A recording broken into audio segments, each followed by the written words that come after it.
We don't have all of the time to start to bring out all of the tools for that. I'll try and give us one or two tools.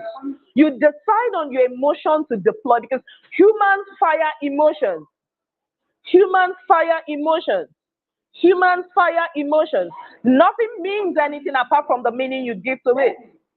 So what are we saying? You have the ability to decide on your narrative.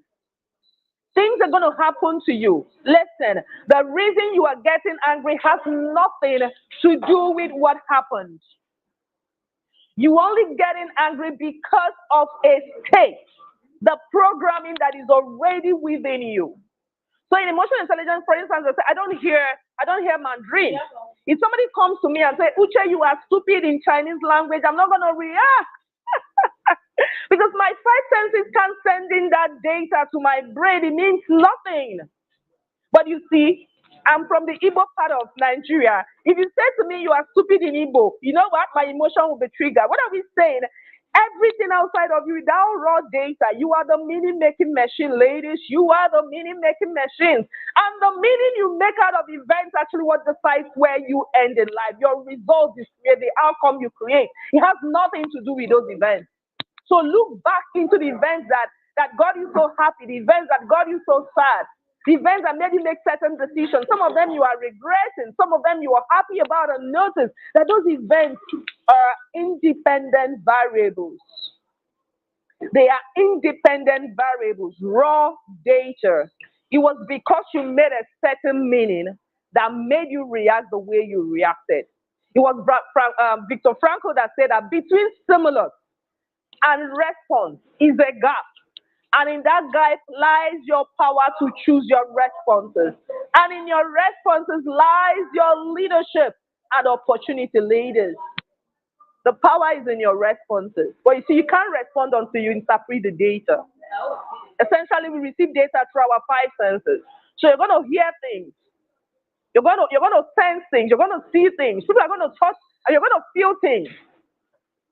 But remember that at the time it's coming to you, it is raw data. It is now what is in your mind, who you are, that you would use to interpret that raw data. The very moment you interpret that raw data and choose the narrative with which to look at that raw data, you have automatically decided your result. And that's what I say, that life events don't come to us colored. It comes to us transparent. We are the ones that color them with the colors of our soul. It comes to us transparent. Life events, yes. We are the ones that color them with the colors of our soul. For some person, it's half empty. For some person, it's half full. Listen, life is never ever going to be fair. Life is never ever going to be fair. But I'll tell you what. You're going to live here today remembering that you're a co-creator. You are a co-creator. What does that mean? You are born in the image and the likeness of God. You are fully resourced. Meaning that you can start from today to regulate your mind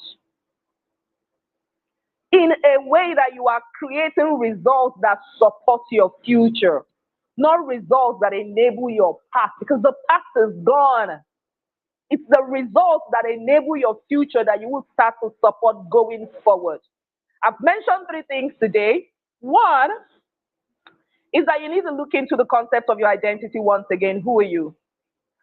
The voices in your head. Number two, you have the power to choose exactly what narrative to choose, because to think, to believe, because the very moment you choose your narrative, you choose on you decide on what to think about, you automatically decided on your result. And then the third one is that you're a co-creator. That you're a co-creator, able to call upon things that are not as if they are. And how do you do that?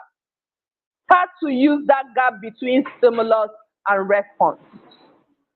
Going forward, if something hits you, remember to practice the 6-second rule. Don't say a word.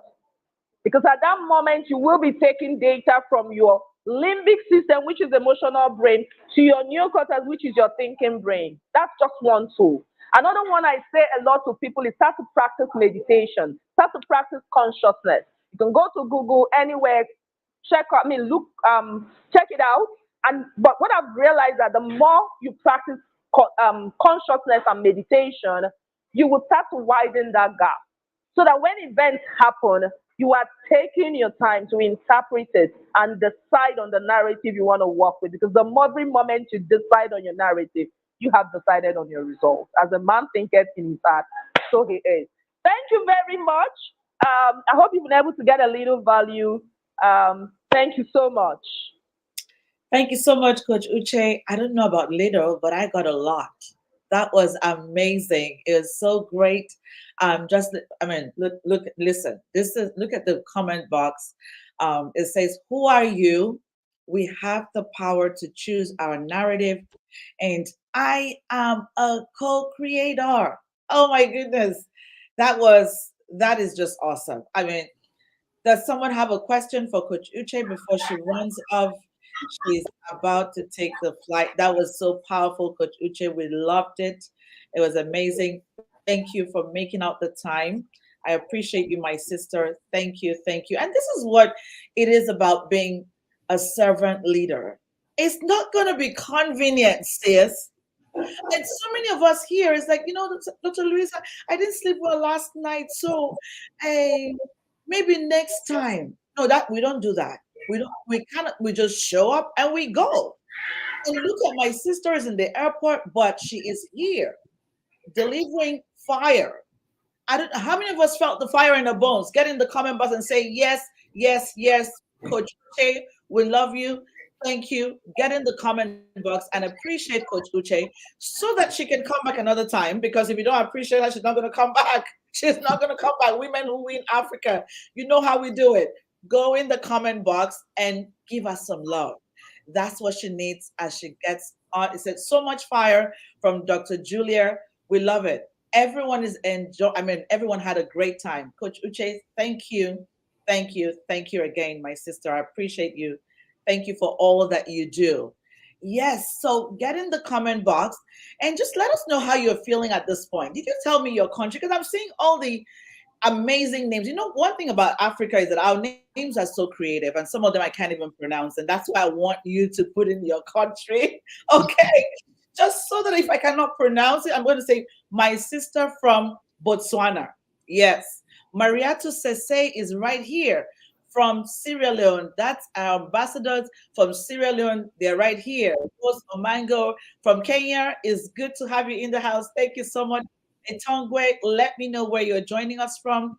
Yaknor, is good to have you in the house. Julia Mbewe, Laura, Lola Remy, it's good to have you. Natalie, thank you for making out the time. The conversation continues. Fight, flight, freeze zone. How can you save our little sisters? And how can you save yourself? Because we're all girls. I'm still a girl. I don't know about you, but I'm just a bigger girl. Because everything that you become today is based on what your younger years was about. If we got things messed up in the foundation, that's it for you, sis. And but you still have a chance. And you're right here with the experts. We're right here with leaders who are telling you, you know what? We are happy to make this happen. And then me from his speaks just kind of sneaked into the room. Sis, I see you. Welcome. Thank you so much for making out the time to be here. So we'll continue the conversation. Yes, my sister. Sometimes you have this feeling of not I don't feel good enough, of unworthiness. Sometimes the adults around you, oh, it looks like I'm going to have to put this on a pause because Her Excellency is here. And I know she has a limited time and we'll be bringing her on the screen in 2 minutes. So, the adults around you at some point in your life, I remember if you're from Nigeria, you're trying to make a conversation and someone says to you, are you not ashamed of yourself? Excuse me, sis, why did you say that? But that's what we had to grow up with. Or maybe you're saying to me, you know what, Dr. Louisa, I was raped at the age of 12 or 13. Well, that does not define you, my sister. You have a chance today to rewrite your story. You have a chance today to remove that garment of shame, that garment of low self esteem, that garment of unworthiness, that garment of, oh my goodness, why are all the bad things always happening to me? I'm always the victim. Not, no one has been good to me before. And it is time for you to rewrite your story, rewrite your narrative. Know that you are a co creator and God is right there with you and saying to you, you know what, Sandra, rewrite your story, rewrite your narrative. Whatever that you went through does not define you. You can rewrite it. You can walk away from your past. You can use it as a stepping stone. You can go back to unlock those who are bound because you've enjoyed this great knowledge today. How many of us are ready to rewrite our story? Step in the comment box and say, Dr. Louisa, I'm ready to rewrite my story today. My story does not define me. And Judith says she's joining from Zambia.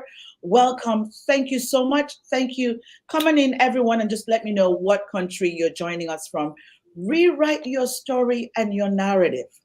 Your auntie said you are not good enough. Rewrite your story. Maybe where you came from, your foundation, your life story was not your fault. You couldn't control it. Where you lived, your environment, your parents, the abuse that you were exposed to.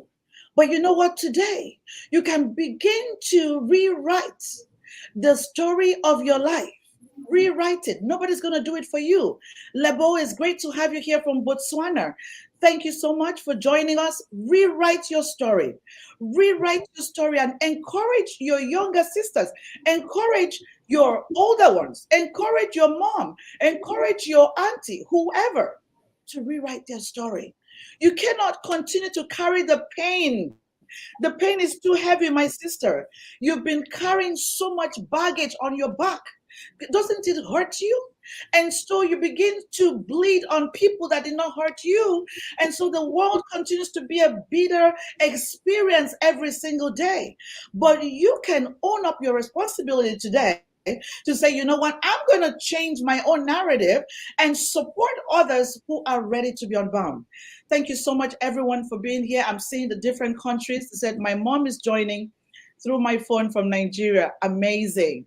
I love it. Thank you. Thank you. Thank you. Thank you again. I can't, LinkedIn is not letting me see who that is. Yes. Okay. I just got a message from Her Excellency. She's having trouble coming in. She was here, but I guess she didn't know she was connected. So we'll move this to the next speaker very, very quickly. And I'm going to bring in Ambassador Onyime King. Sis, are you ready to go? Yes. Yes, I'm telling you, this lady is sitting on a hot seat. If I tell you, I didn't even think that my sister could make it today, but I really appreciate you, sis, because I know what she was working on. I wasn't expecting to see her, but that's the power of relationships. She is here, and just because she loves the girl child, I don't know if you've been on her platform before, but it's Save Our Women and Girls Foundation. Where have you been? Look for her on social media and follow her work, follow what she does. Welcome, my sister. And at this time, sis, can you hear me, sis? I hope you're not Yes, frozen. I can. Okay. I can hear you. So, as a powerful woman leader, of course, who works with the girls and women every single day, how can we support the girl child, to go through this survival mode? What do we need to do? How can we help her out? She's struggling. She's struggling, and she really doesn't know where to go. She's jumping into the wrong things for the wrong reasons. We were doing a research in Kenya recently on period poverty, and we saw that the girls were sleeping with men for sanitary pads. Hello? And my question was, how many sex sessions does she need to have before the end of the year? Because I don't know about you, but my period shows up without even announce it, right? So if you have to have a session of sex to be able to buy sanitary pads, how many pads are you going to buy? Some girls use one, some use 2 packets, depending on your flow. But you know what? When you think about it, that girl is faced with so much pain. She doesn't have the money to buy it. She can't just keep dripping all around. And she's just like, hey, somebody's going to have to give way. I need to go sleep with the next guy. Is that the right thing? No. But if she knew better, she wouldn't be doing that. So over to you, sis. How can we support the girl child to go through trauma, to go through pain? Over to you. Okay, thank you very much, my sister. Thank you, everyone on the call. I'm really excited to be here. And that question is very, very vital because the enormous capacity that the girl child has to be a change maker in society is huge. And there are so many possibilities that could happen in a world where the young girls are well nurtured, they are guided, they are encouraged, to use that capacity positively for social change. And you said something when you started talking that you don't need to have a girl. Like I have 3 daughters, and I'm interested in them growing up, finding their voice, ensuring that their voices are not silenced for any reason, and they express themselves.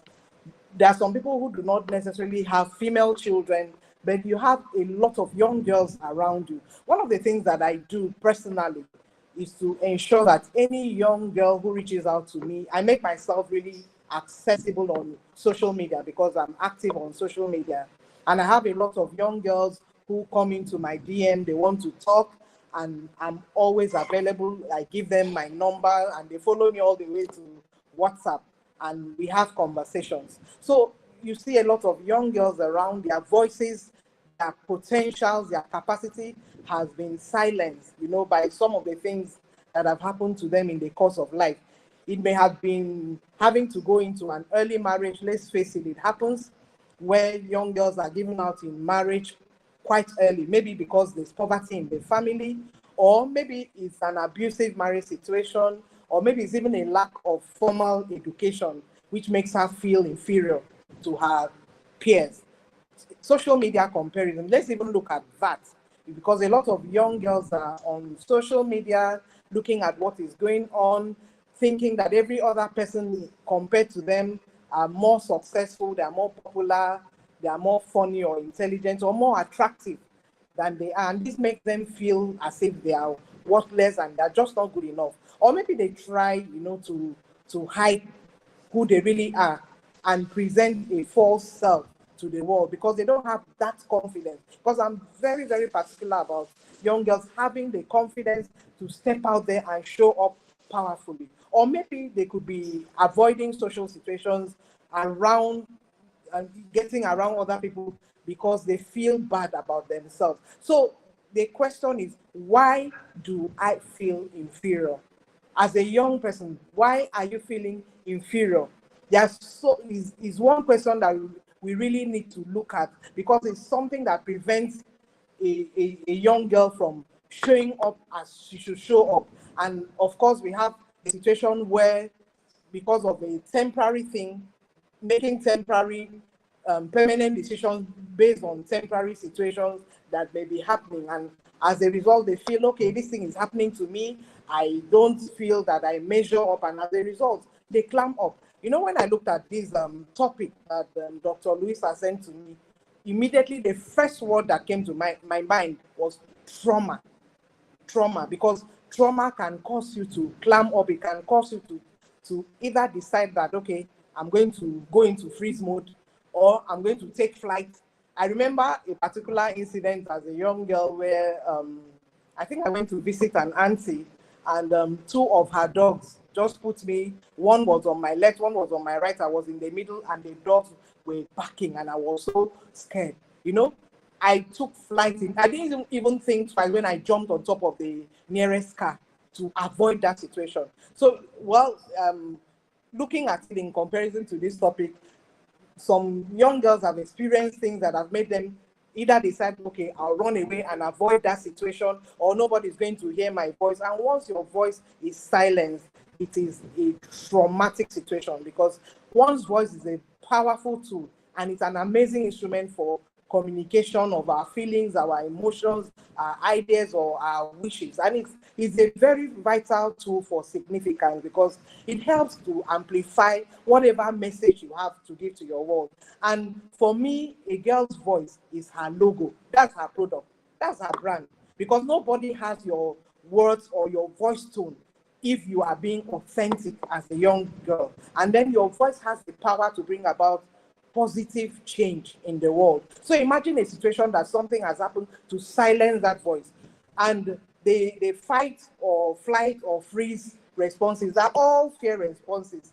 And when a young girl feels that she's facing a particular threat, this could happen. So I looked at this thing, and imagine that your brain is like your house, and in that house, your bedroom is like your safe heaven where if you feel as if the world is against you, you can retreat into your bedroom and you just go and have your peace. So when you feel threatened or you feel angry or you feel sad, you're likely to retreat to that place for safety. So a lot of young girls who have been traumatized by one incident or the other spend most of their time locked up in protection mode.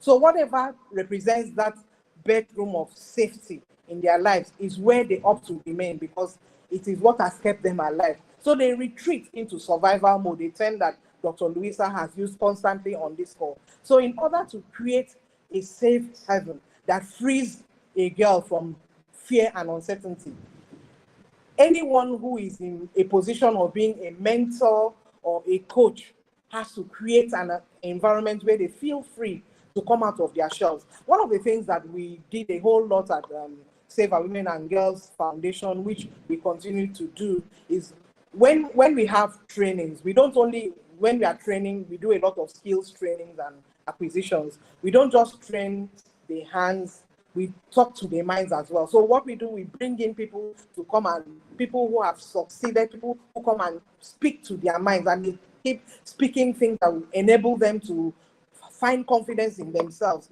So we arrange and we plan this training in a way that it targets both their hands. Of course, they use their hands to learn the skills, and it also targets their minds as well. So what are some of these things that could make a young girl feel as if she doesn't measure up?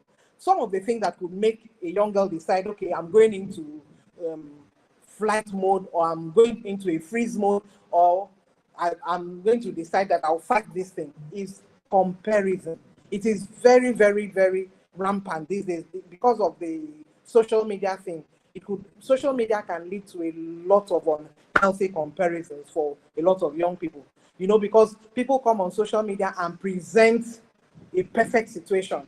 And then you start comparing that in looking at what the other person is enjoying. The person is model perfect, the person's life is perfect and everything. Your own life in comparison is nothing to write home about. And that is a trap that could lead to flight. That is a trap that could lead to freezing. And then the failure trap is also there as well. This failure trap has its roots in childhood. It could have been as a result of being constantly criticized by a parent, and this could result in self-sabotaging yourself. So you see yourself and your achievement as maybe that you don't measure up to the standards of your peers, and you give up trying. And this becomes like a self-fulfilling prophecy. And then you have the social isolation trap where you feel like you don't fit in, and maybe you grew up on the wrong side of the track.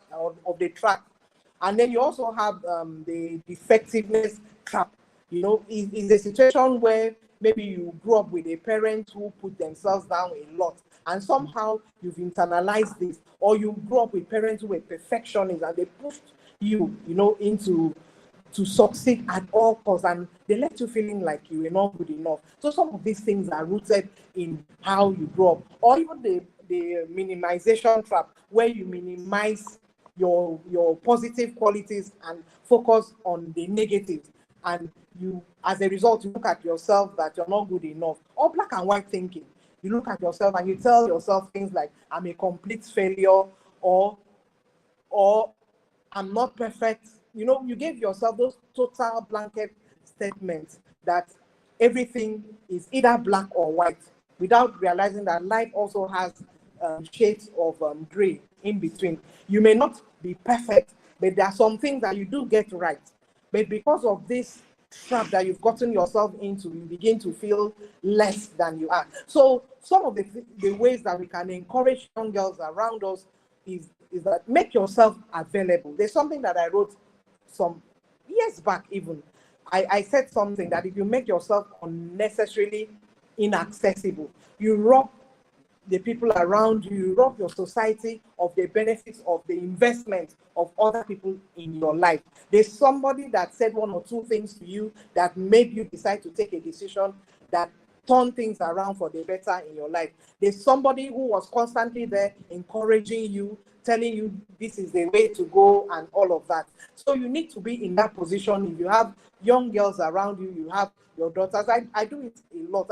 I'm very intentional. For instance, in the messages that I pass across to my daughters, I'm very intentional. I have like my oldest, there's a time she just moved to Canada, and when she moved to Canada, she was struggling a bit and she almost went into panic mode. I spent time talking to her, I spent time encouraging her, and now she's flying. Each time she calls me, she's so excited, and I keep reminding her, I said, imagine if you had continued on that line of thinking. So I try to do this also for the young girls that I have around me. So it is very important that we put ourselves, we thank God that Africa is known to be communal, even though gradually it's as if those values are being eroded. But there are people who are there who still hold on to these values of enforcing the idea that your child is not only your child. It takes a village, it takes a community to bring up a child. So look at the girl next to you and hold her hands and help her through. So some of the things that we could do to encourage a young girl to come out of that freeze mode is for you to be a safe place where they can talk.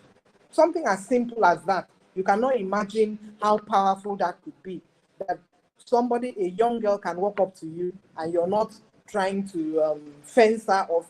You allow her the freedom to open up and talk and also get the benefit of your experience. So you talk with them, talk about whatever it is that they're going through. And of course, you guide them and direct them to hone their skills. Show her the power of her voice. So it is important as women who in different fields of experiences where there are young girls around that we could encourage to find their voice. And also teach her to listen to her inner voice and trust it, because sometimes they could be quite indecisive. Sometimes, because as women, I believe that there's something really powerful about women. There's the gift of intuition. You just know that instinctively. You may not have the facts, but you know that there's something there. So you must teach these young ones around us, these young girls, to listen to their inner voice and to trust their inner voice and to use it. So it's very important. You know, peer pressure can be a whole problem in itself. And as a result of peer pressure, young girls may not know the power and the potential of their own voices. So they need to be taught how to be the pressure in a positive way. I remember when my daughter left for school initially, when she started school, and I asked her a question. I said, in your school, do you talk about boys? Because I'm very open with my children. I speak to them about, I started talking to my daughter about sex education from when she was 6. She's 20 now, and her younger ones. And she said something to me, Mommy, that her mates are saying she's square. Why? She said because she doesn't join them to say some of the things that they are saying about guys and all of that. And I said something to her, which I love to repeat to every young person that I come in touch with, that it shows strength for you to be able to go in one direction. You take the right decision and go in one direction when majority are going in the opposite direction. It shows strength. So they need to be taught how to deal with peer pressure. They need to be taught how to deal with the loss of self-esteem, because it would really, really affect them. And also the fear of being misunderstood. They don't want to really come out. They don't want to be misunderstood. They don't want to be criticized or condemned. Or worse, they don't want to be rejected or ostracized. So one of the gifts that we can give the girls around us is that freedom for them to be able to talk to us, for them to be able to guide them to gain the confidence that they need to be able to express themselves. So the foundation for helping any young girl to be able to build that confidence that will make her feel empowered enough to use her voices and ideas is supposed to be led first by parents in a home. But where this doesn't happen, because, like I said, it takes a village to bring up the girl child, we can step in as older women, as mentors in the space, to guide them and to encourage them, to support them, to be able to use their voice. So this ability for them to reclaim themselves is very critical in their development. So parents, caregivers, mentors, coaches need to make adolescent girls to understand that they have the talent, and your strength just may be different from the other person.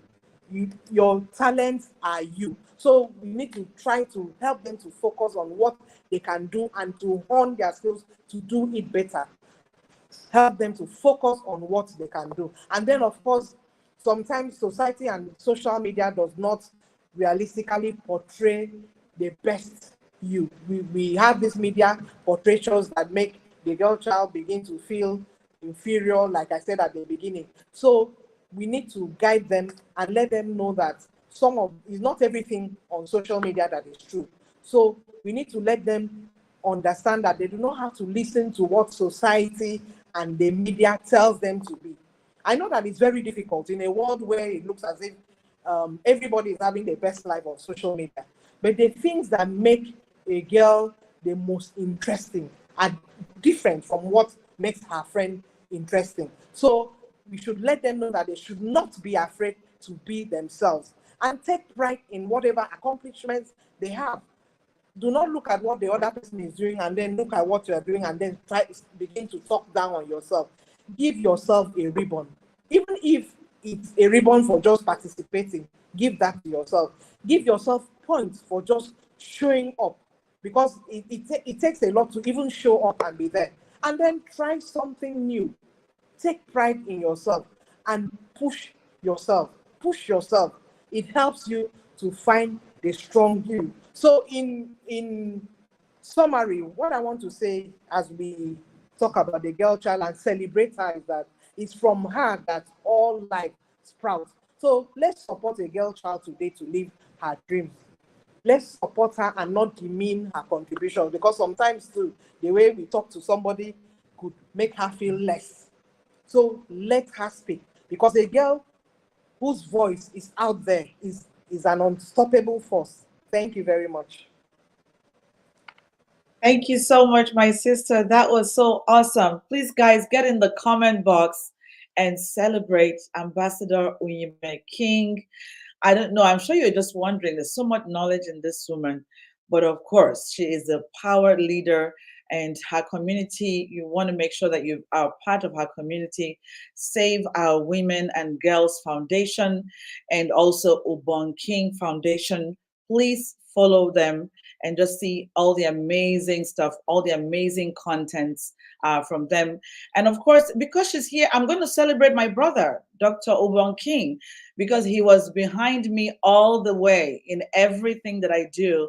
So I have to take a minute to celebrate him. Thank you so much, my sister. God bless you. Thank you for your time being here with us.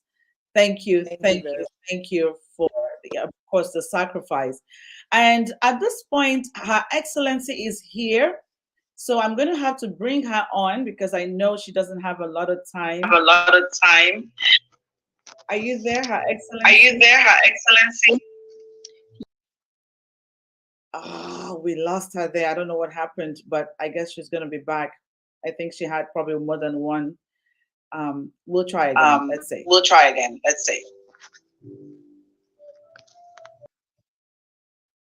Okay, it's still echoing. Okay, it's still echoing. Yes, we'll try again. Again.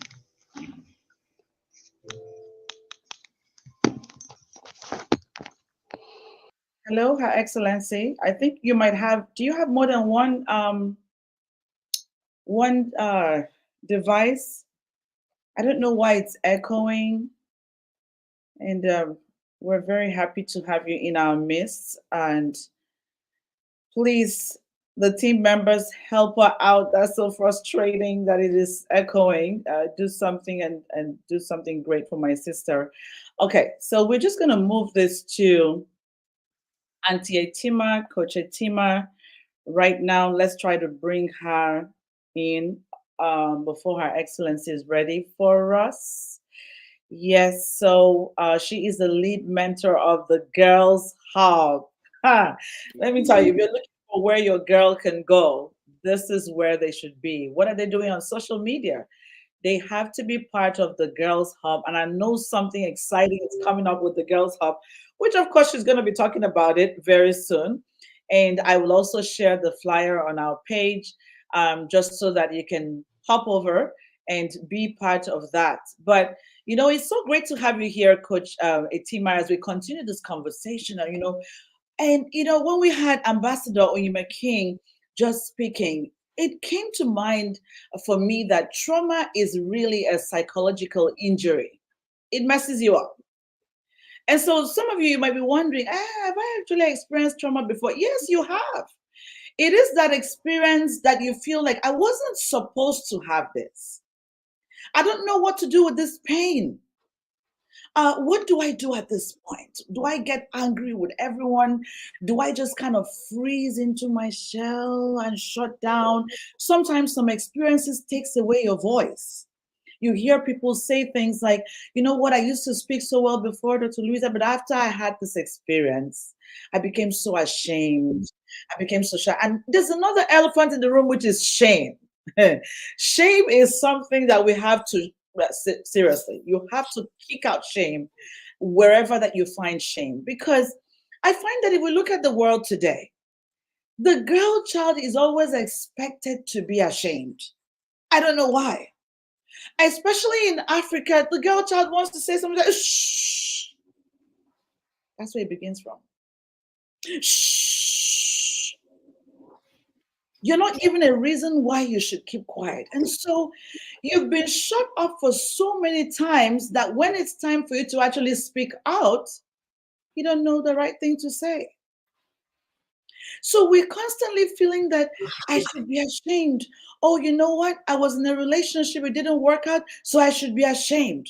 Oh, I tried something, it did not work out, so I should be ashamed. And so you constantly wear this garment of shame.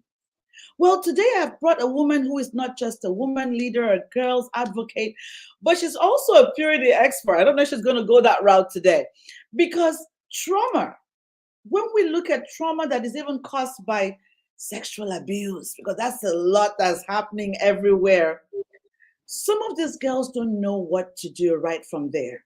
So this is why we had to bring my sister, and for the next 10 minutes, she's going to be, or 15 minutes, she's going to be talking to us about what should we do with this girl? Is it normal that she's behaving this way? What other kind of response? What's a better way that she can go about it? Over to you, my sister, Coach Etima. Thank you so much, Dr. Louisa, and everyone else. I hope you can hear me clearly. It's such a privilege to lend my voice. Now, I'm going to deviate a bit from how the conversation is going, but trust me, this is all going to add up at the end. I want to really appreciate Ambassador Ubon King, Mrs., because a lot of what she said resonated with me and the work I do. Now, I'm like I said, I'm going to just deviate a bit because, a lot of times I'm in circles where, we're just talking about a girl. Oh, the way she's treated is not good. Oh, what is happening to her is not good. Oh, what she's been through is not good. Oh, I am tired. And that is why I'm beginning to say, look, girls, Can we stand up and do something about our situation? There's a posture you take that makes it look like you are helpless and hopeless. In psychology, they call it learned helplessness. So we're trying to achieve the same thing, but how you position yourself matters. Now, what I want to say, first of all, would be to us as parents, mothers, mentors, advocates, like what Dr. Louisa is doing. We need to come from the angle of girls stand up. Yes, you've been hurt. Yes, you've been traumatized. Yes, you've not been treated nicely. Yes, life has not been fair to you. We understand, we're empathic. However, the time for you to stand and move is now. Do you realize that no matter what a girl has been through, a girl is going through, and a girl has a tendency to go through, do you realize that it does not reduce her capacity?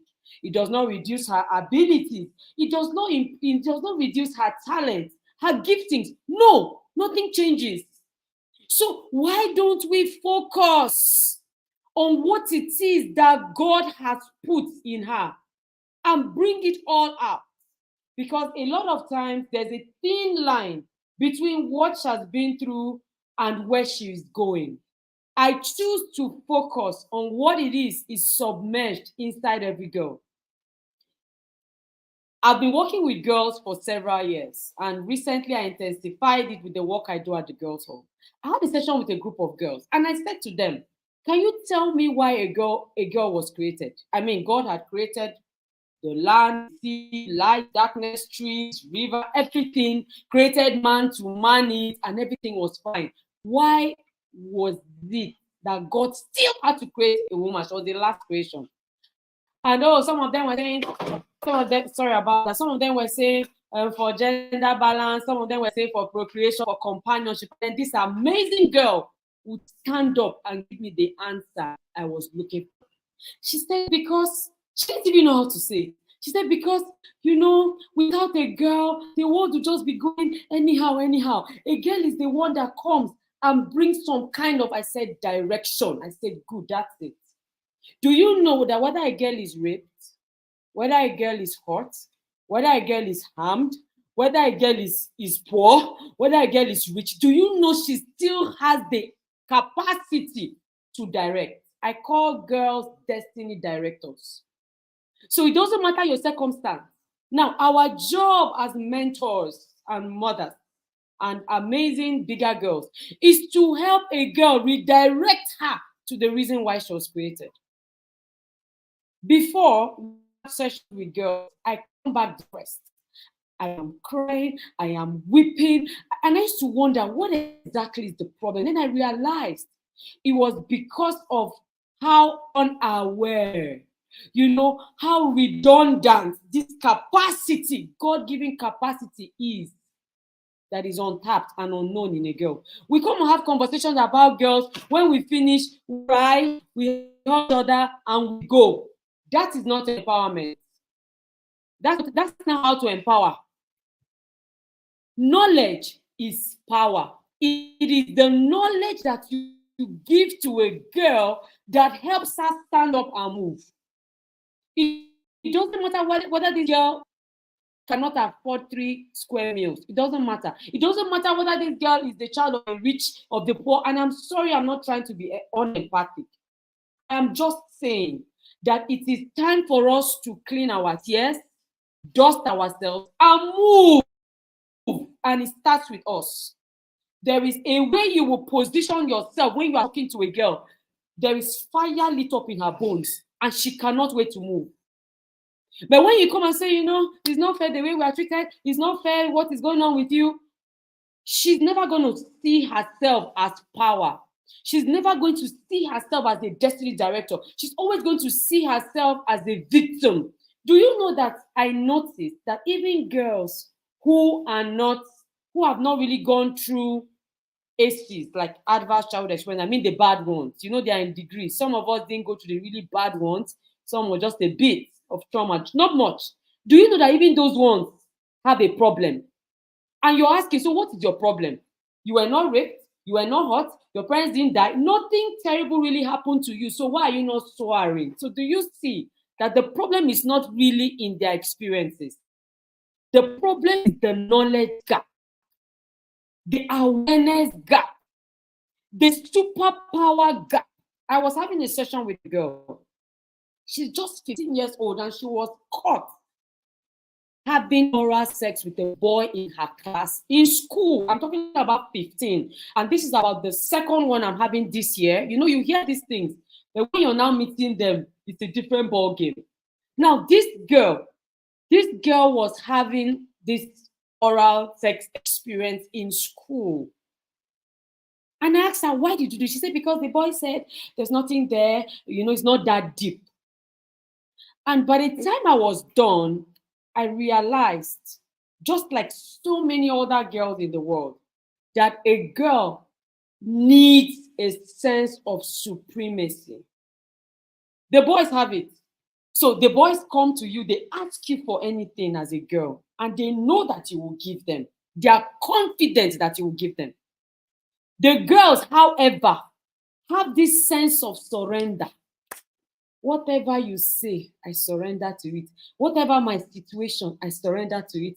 Oh, whatever my circumstance. They just always want to surrender. They just always want to come down, come low. Why? When God made man as per male and female, he gave them dominion. So we are not more powerful than the men, but we are also not less powerful. That's the point I'm making. We are as powerful as them. And until our girls begin to understand this, they will always be under. This is not even a conversation about submission. This is not it. Because if you check it, this is the reason, this sense of surrender is the reason why a woman will be treated violently, she will be treated terribly, and she will take it. She will take it. This is why a girl who is not yet 18, a girl, I mean, what am I saying 18? I'm talking about 13 years old, will give a blowjob to a boy that she just met. And her parents are wealthy. Her parents are wealthy, please. Her parents are wealthy. So it's not even a matter of, Dr. Louisa had shared how that, you know, in some parts of Kenya, some girls were trading their bodies for part. This group of girls come from wealthy homes. So they're not looking for money. They're not looking for attention. They're not looking for fame. However, there is still a problem with the mentality. And this is why I also have a problem with the way we do sex education, purity education. I have a problem with it. We come and we say things like, oh, a girl is supposed to keep herself, a girl is supposed to keep her body, a girl is supposed to not sleep around, and then that's where we end it. That conversation, we're coming from the wrong angle. Come from the angle of, girl, you call the shots. You can determine what happens to your sexuality.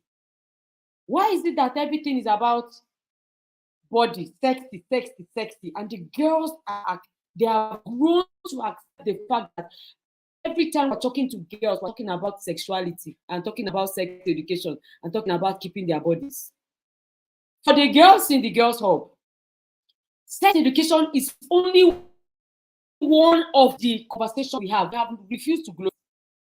Why? There are so many other aspects of a girl's life that we are not paying attention to.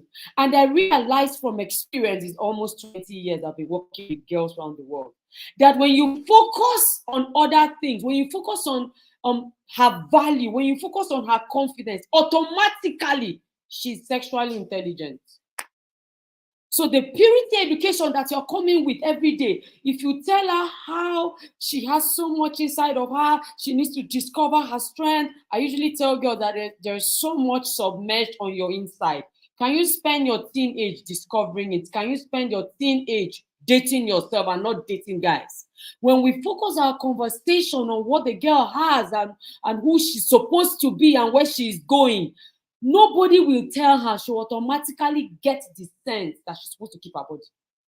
But you know, when we come with this, oh, don't sleep with a boy, don't do this, she's already rolling her eyes as if to say, there you go, you did it and now you don't want me to do it.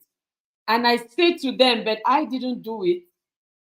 I'm writing. Now, at the girls' hub, I'm looking at the girls in the girls' hub. About 4 of them have written books this year. Why? They saw me writing.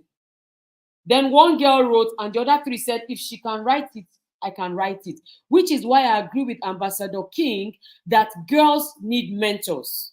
Girls need an environment of positive influence. We're always talking about, oh, don't follow bad friends. Where are the good friends? Girls cannot thrive without a community. Forget it. You can be very close to your daughter. You can be very connected to her.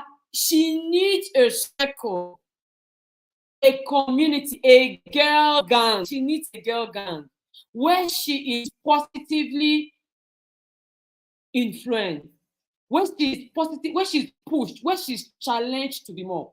I remember when we started having sessions at the girls' hub in January. You tell a girl, do video. She's looking down. She said, I don't know what to say. I don't know. By the time we're doing the reviews in November, these girls were struggling to speak. I was like, hello, come on now. You're not shy again? No, they are not shy. Some of them have gone through trauma, deep, bad ones. But their voice is coming alive because they're in a circle that is alive. They're in a circle of love. They're in a circle that is vibrant. They're in a circle that is progressive. They're in a circle that is moving. We don't come down and start saying, oh, see what happened to this girl. See, no, we don't share those kind of stories. So there is a lot of positive energy. Our girls need this positive energy, honestly speaking. In the girls' hub, we say to them that there's no word like I can't. We replaced I can't with I must. This is an empowering statement for a girl. Now, let me say this before I go ahead. There are certain conversations that we must have with a girl if we want to empower her. Because I understand the weakness of a girl. I'm a girl. I'm just a bigger girl. If you know what I mean. Now, these conversations about inadequacy and insecurities, we must have that conversation. If you want to empower a girl, get her to be able to handle her, I'm not good enough. Oh, I can't do it. Get her to handle that. Get her to handle her emotions. Thank God for the psychologist that spoke earlier. Get her to know how to handle her emotions, her mood swings, her feelings of anger, failure, her feelings of, I've done bad. How do I pick myself up? How am I going to be resilient, consistent? Get her to handle that.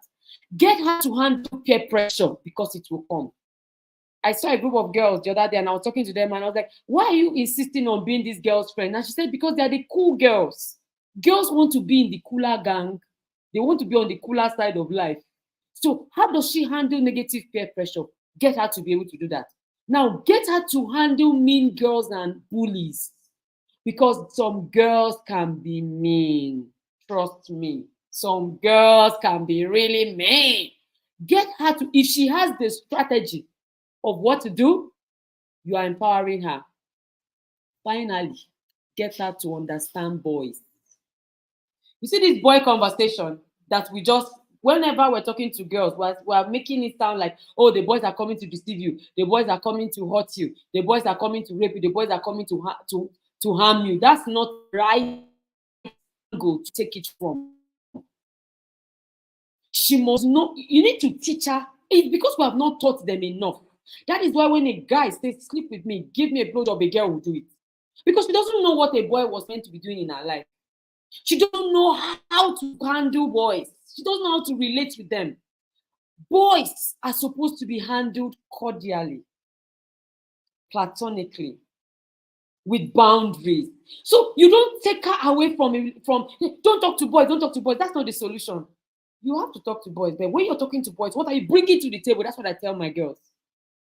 In the girls' hub, it's an offense not to be a prefect. It's an offense not to be a leader. It's an offense not to take responsibility. In fact, you must, wherever you find yourself, the focus is on what am I bringing to the table. When a girl understands this, even the trauma, even the negative experiences she's going through, something light up on her inside. Why? It was embedded. It was submerged. All you did was bring it up. She's going to be better ready not to fly, not to freeze, or not to turn away. She's going to be better prepared to forge ahead. That's all I've been saying. I've been saying instead of our girls fleeing and freezing and fearing and flying away, what do? Let them forge ahead. That's what I'm saying. Equip and empower our girls to forge ahead. If you notice, when you're doing a program for teenagers or young people, when you ask questions, all the boys, their hands go up. The girls are at the back.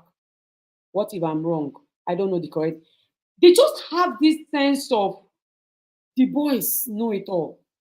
We don't know. When their children is not like that, but as they start becoming teens and young adults, this feeling of inadequacy comes, which is why I'm saying that we must focus on empowering these girls. If not, we can carry placards, we can sign petitions, we can send bills, we can make all the noise, make our voices heard, do all that. At the end of it all, we'll be looking back at our girls and we'll be saying, so what's happening? We wouldn't still be seeing anything tangible because they would not still be able to produce anything. They don't know how to. It's not like they don't want to, they just don't know how to do it. Let's help our girls forge ahead. That's what I'm calling us to do today. Let them leave the free zone, the flight zone, the fight zone. They don't need to fight with boys. No, they don't need to fight with government. They don't need to fight with their enemies. What they need to do is to forge ahead. And to forge ahead, they need knowledge. They need knowledge to develop themselves. I'm going to end on that note. Why is it that girls are not interested in learning, in knowing, in growing? Why is it that girls are just focused on slaying and, peppering them, tensioning them? Why is it that conversation about fashion and style, why is it that that's where you see girls the most? When it comes to creative conversation, innovation, content creation, you can't see girls. It is an offense to come on social media as one of my mentees without a creative plan. You just want to consume. Seriously, you just want to take it in. You just want to look for followers. TikTok, I have 1 million followers. To what end? What value are you adding? What are you bringing to the table? Remember, you are a destiny director. You cannot come with nothing. You have to come with something, at least one thing. And so our girls must know that for them to forge ahead, they need knowledge. They need to read. Do you know what it has taken me to raise girls that lead? Some of them they just want to stop and go back. They are no longer interested. Why? Because you want them to read. Because you want them to research. Because you want them to know more, to come to classes, mentoring sessions. No, a girl can sit and watch a movie for 60 episodes. They are the only ones on this earth I know that can do that. They are watching a series 55, 66. They are still watching. Tell them to read a book that's 60 pages. There's a problem. So we need to change the focus. Now, even if we are dealing with girls in the suburbs, in the urban, in the rural areas, we can find a way, as God gives us the grace, to break it down such a way that even in their pidgin English, I don't know waiting do me better. I can't know say I can't know this thing, I can't do them. Let them just know that even in your illiteracy, you can still be a blessing in your community. A girl must just know that, look, I can add. I just need her to have an addition mentality. I need her to have like, I can help. I can do something. I shouldn't just sit and watch. I can change something. I can direct somebody, even if it's just one person. So this is what my contribution would be. And I hope that in all our different nations, we can, carry out this message with this tone and with this posture. with this posture of the advantage, not disadvantage. Let's come with the posture of an empowering one. Let's come with the posture of we know who we are. We are destiny directors. And like that 12-year-old girl said, without us, the world will just be everywhere. We come to bring direction, purpose, focus, growth, and advancement. Thank you so much, everyone. Dr. Louisa, I've enjoyed this conversation.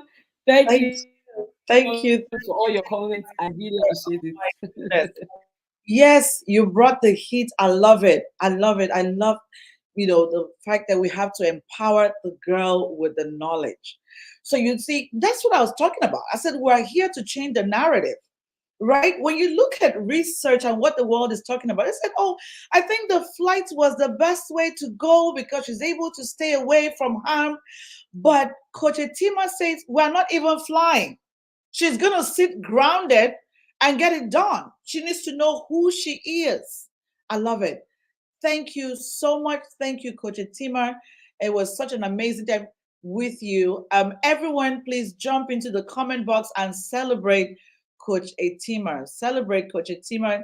You want to be part of what she's doing. Look for her on Facebook. Look for her on LinkedIn, the Girl Hub. Make sure that you register your girl child. Do not allow your teenagers to get on social media just to slay.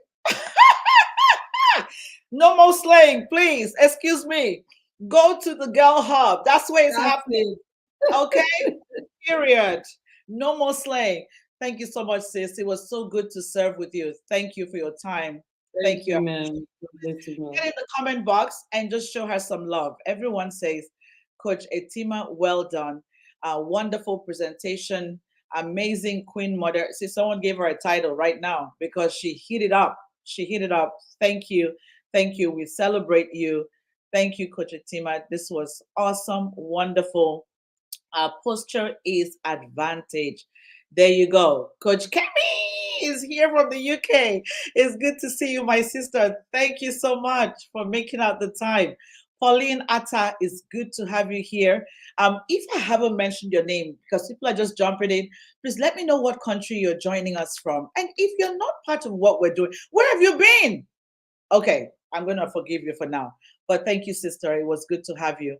I have to bring on Her Excellency right now because she has been in the waiting room. And so, hi, sis. It's so good to see you here. Her Excellency, can you hear me? I can hear you. Oh, wonderful. Welcome, Asante. Welcome, Karibu Senator sana. Hez. All the way from Kenya. Is good to have you in our midst. I love it. This conversation couldn't have been complete just because of the great work that I see that you're doing. It's just amazing in Africa. Recently I was opportune to be in Kenya and I got to see the mentorship that, Senator Zener, I mean, in every part of Kenya. Kenyans in the house, come in and just kind of shout Asante, come in and just tell her you love her, you appreciate her. Your own leader is here. A sitting senator is right here with us discussing the girl child. It is a serious business. That's why we had to bring all of the experts to come in. Whether it's the parenting coach, she's here. Whether we needed a therapist, you heard with the emotional intelligence coach. We've just listened to Auntie Tima, which is the purity coach. We listened to a powerful woman leader, Ambassador Oyume King, and so much more is coming. And of course, right here with us now, we have Senator Hezena. Welcome, my sister. You look so beautiful. Thank you so much. Thank you. You look amazing. Thank you, Doc. It's late for you, and I really appreciate your making out time to be here. Everyone celebrates you. Everyone is so happy to have you here from different countries in Africa being represented today. Yes, somebody's writing the right thing. Karibu Sana. Thank you for sharing that. I don't know who this person is, but thank you. I should have said Karibu Sana. Welcome. Right. So Yeah. we continue this conversation, of course, with the girl child. My sister, let me take a minute to even honor you for all the great work that you're doing. You know, every time that I get to listen to your work and videos, of course, every single day. Yesterday, I was listening to one with a powerful leader Malema from South Africa. And I'm just like, this is such a great role model for the young girls and even the women in Africa with the work that you're doing. You know, it is just so beautiful to see the heart that you have to serve, you know, in Africa. And looking at the conversation today, talking about fight, flight, and freeze zone, how does the girl child survive at a time of trauma, at a time of pain? You know, sometimes because of the experiences that we've been through, sometimes because of where we find ourselves, we refuse to go further. Okay, Floor is here from Kenya. Yes, somebody just jumped in the room. Kenyans are going to show up right now. I'm like, listen, yes, they're coming in. They're coming in. Well, Coach Etima's handle, please type on Girls Hub and you should be able to find her, Girls Hub. But we'll leave all the handles in the conversation. Thank you so much, Naza. All right. So, how were you able to stay focused, my sister, even to achieve all that you've done at this point?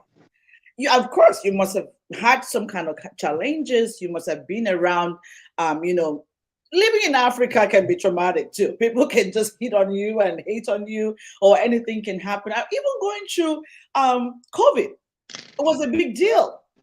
How were you able to stay through all of your years of growing up and still able to achieve all that you've done today and being a serving senator? So, what would you say to the girl child? Because this is, I mean, looking at who you are and where you've been, how can she put everything that's going on in her life behind and stay focused? Over to you, my sister. Thank you so much, Doctor. It's a pleasure being here. I hope I'm audible. I'm very humbled and honored to be here today. I have been listening through the conversation, although one of my devices developed a problem, probably because I'm very analog.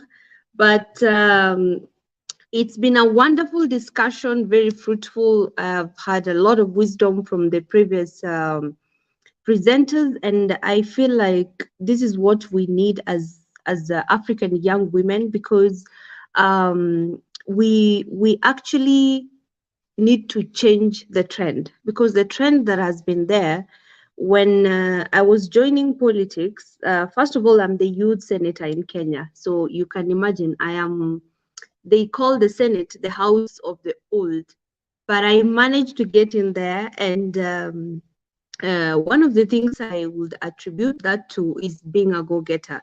The presenter that just left the floor before me, I believe the name is it King? Ambassador Well, is that one thing she said, you have to be very fearless. You have to pursue what you want with a very ruthless focus to what you want to achieve, and do not be distracted by anything that will stand in the way of you and your success.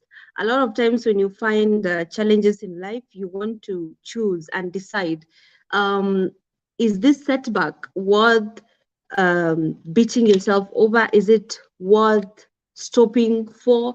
Or should you just pursue and pursue and pursue your goals and dreams? First and foremost, there's something that we've had for a long time in Africa, among African women, something called gatekeeping. And I remember when one of the things that actually propelled me to go into politics was the fact that a lot of women who are already in politics were gatekeeping. That means because they are in politics, they are sitting on the door, because a gatekeeper is somebody who sits on the door or on the window of opportunities and blocks it from anybody else who's coming after them. And I encountered that a lot in my life, even on way before I was interested in politics. I was never interested in politics. So when I got the microphone for the first time, the people, and I was addressing such a youth gathering. Thank God, because I was given a platform by my party leader. I'm sure most of you have know him, who is a former Prime Minister for Kenya. His name is Right Honorable Raila Odinga, and he gave me the platform because he could see there is this young girl, of course, with my beads, my cultural beads. I was always in the rallies. I was always wrestling and fighting for spaces and positions among very old men, unfamiliar territories, murky waters, and once I was given the platform, I hit hard on the gatekeepers. The name actually came to become a household name in Kenya, and everyone now was talking. It actually trended for almost a month. Like, we are tired of gatekeepers. We do not want gatekeepers, because I brought that out, and I knew one of the things that set me into politics was to blaze a trail and to bust open those doors for other women who are coming after me, because the women who've been there before me, especially in my community in politics, have done nothing but gatekeep for other young women who are elites from my country. And yet I come from one of the smallest tribes in Kenya, which is called the Samburu. It's up north in the Kenya. We are more like the Fulanis in Nigeria, and it's unheard of for girls from my community to go into politics, because we're supposed to be reserved, we're supposed to be timid, we're supposed to be extremely conservative, and our culture is very patriarchal in that women cannot own properties and all that. But we thank God for trailblazers who've been there, especially the men, because some of the men who have been educated, like my late father, for example, um, gave everybody an equal chance, the boys and girls. He empowered me and my brothers and my sisters equally. So, and he made us believe that indeed the world is our arena, and it's our oyster, and that we have nothing but to play and perform on it. So I grew up as a very shy girl. I am an introvert personally. I would do anything to stay away from human beings. Satirically, yes. I would hide myself. I would prefer to stay quiet in a locked room. But then I had a call within myself, which was um, irritatingly bigger than me. And that was to blaze a trail, because I knew I had a gift. I had a gift to talk to young people, and I had a gift to talk to young people, and open these doors that have been blocked for a very, very long time, and also to show the world that indeed girls from minority and marginalized communities, we call it indigenous out there in the world, have an equal opportunity just as much as other girls from other communities. And so I felt like if I didn't speak, because I'm a very good public speaker, I am very good with language, and I can say over the years I've worked on my confidence real well. I am very fearless despite being an introvert. Like, if I decide to do something, I know I'm gonna do it. I am gonna get it, no matter who stands in between me and the goal. I will achieve what I want to achieve. No matter how many times I fail, I will wake up and dust myself. And I thought, this is something that we need other girls to understand. This is something that we want to create a tribe of young women who are like that. And hi, Florence. I am seeing one one young lady who's joined from my community. She's actually from my village.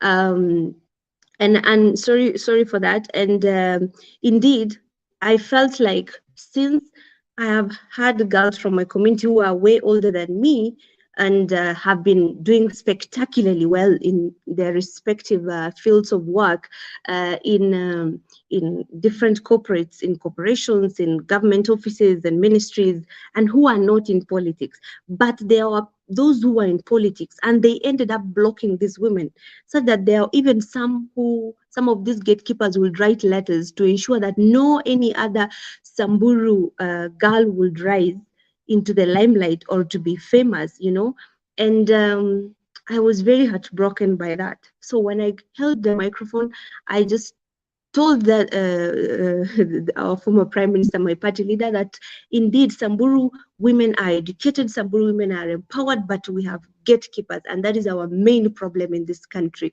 And it blew up. I'm telling you, the kind of confessions I got from these girls who have already been doing spectacularly well in the corporate sector, older than me, they were like, "You've just said what we wanted somebody to say for so long." And so far, I have gotten a lot of support from them, and they have been very supportive of me.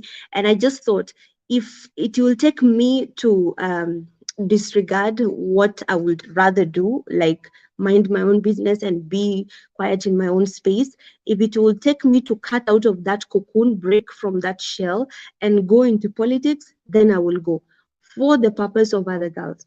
And this is what actually led me to start the mentoring of mentors program.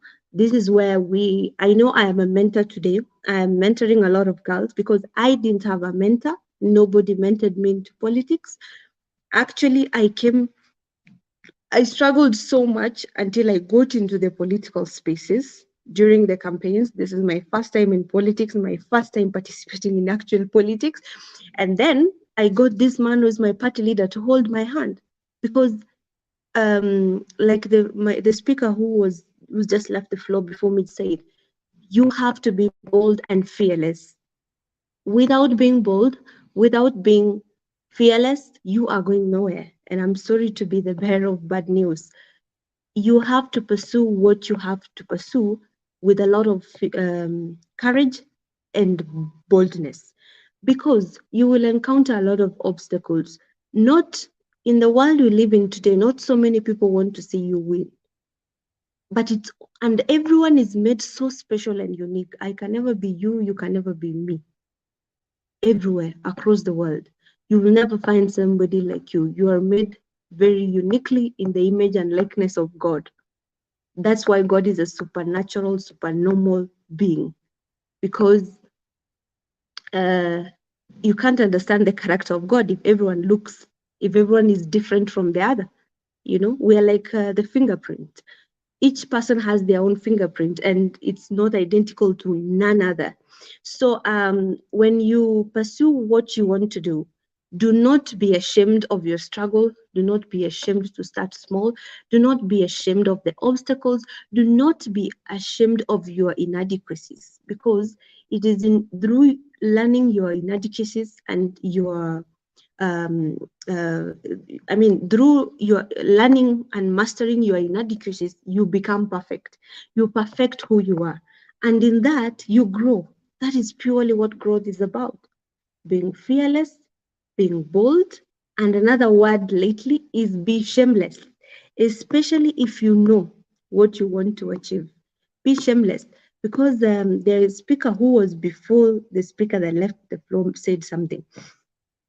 You will always be told, I think also Dr. Louisa said it, you'll always be told you can't do this, you're an African, be reserved, be quiet, don't say ABCD.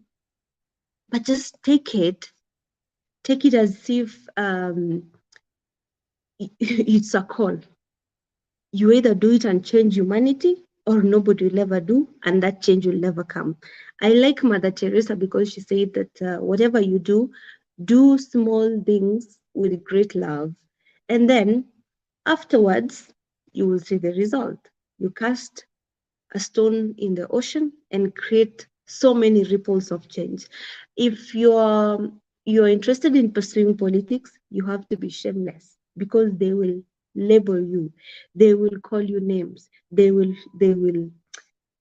destroy your character, your reputation. So it is an arena that is made for the bold. It's an arena that is made for the tough skins.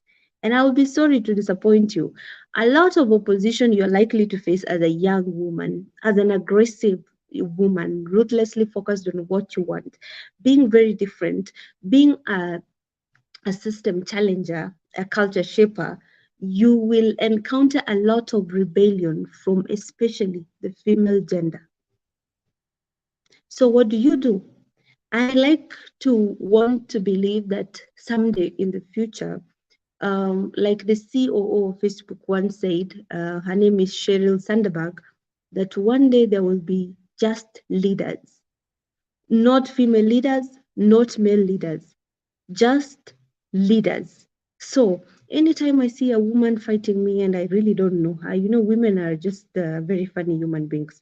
They will, you see, they are a different generation. So, and one of the reasons why I really like Dr. Louisa, I really love this girl because she brings a breath of fresh air. She brings a lot of hope to the empowerment of the girl child, empowerment of the woman. Because at some point, I don't know why the rain started beating us, but there was a time in life when women empowerment was the thing. Women empowerment was everything. Everyone is talking about women empowerment, but are we seeing the results of this women empowerment? I come from a community which practices FGM, female genital mutilation, for both girls and all genders, and it is mandatory. We have to go through FGM, and we have a lot of problems with early child marriages because it's our culture. That's how we grew up. We have 1,001 NGOs dealing with FGM, and yet my county is still leading the country because a lot of people are doing business with this. And I think a lot of people have also done business with women empowerment. That is why parliaments across the continent, because I have been to a lot of these conferences, summits all over the world. Even recently we were with Dr. Louisa in Ghana and for a summit, and still all the women, majority of the women in African parliaments are very egocentric. Do not believe that the sun shines for everybody. Do not believe that positions, me lighting your candle does not dim mine. It actually gives us more light. But a lot of these women, who most of them are 40 and above, are actually fighting the younger women, are always against empowering other girls. You do not want to teach other people the secret of what got you there because you're afraid they'll come and take your space, which I think that is crap.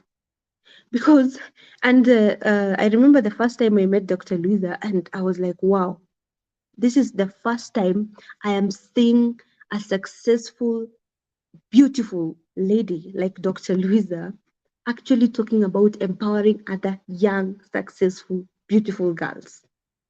And young, beautiful girls. A lot of times, women are created in a very funny shape and form because, I mean character-wise, nothing physical. Women have something called attitude. So you walk into a room, instead of getting a warm reception, you don't know these people and they start making faces on you. Is that worth it? And I'm feeling like there must be a secret somewhere. Because if women can be empowered, if all women work together, this world will be a better place. One of my favorite Pan-Africanists is Thomas Sankara. And he said that women hold half of the sky. If women hold half of the sky, and these women, assuming are acting as a block, they are holding half of the sky. The men are holding the other half. If these women pull their hands off from the other half of the sky will fall, or half of the sky will fall. And then the sky that the men are holding will stand still. But I feel like there might be a conspiracy or something fashioned to ensure that women are never united. But the first time I met Dr. Louisa, she was very, and I'm not even praising you, doctor, she was very deliberate about empowering women. And when we started this, she actually mentored me to start this mentoring of mentors program. Mentoring of mentors program will be absolutely focused on ensuring that we bring more women into the spaces that we already occupy. That we ensure that a lot of women develop wings to do well in whatever sector they are in. I was a beauty queen before I got into politics. Professionally, I have done finance. My background is in finance professionally, and I was a beauty queen, the reigning Miss Commonwealth Kenya. In the beauty industry, or rather the pageant industry, we are taught a lot of things. We are taught how to be courteous, something called common sense, which I am told is not common to everybody. So I always try to take people I meet as they are. I don't judge anybody. If I meet you, I will treat you like as kindly as possible, like a human being, until you lose my respect. Because I have been at the receiving end. First of all, I don't look like people from my community. Probably because of my origin and far-fetched 5 generations ago. And anytime I go, I'm in the city, of course, and I go to a meeting and I'll introduce myself as a Samburu, assuming most of you here, I think, know of Fulani. It's much famous than my tribe. So you go to a meeting and say, okay, I'm a Fulani. Oh my God, you don't look like Fulani. Oh, Fulani make it to the city? And I'm like, what? Yeah, we actually came. We started going to school because we are leading currently at a 50% rate of illiteracy because of our culture.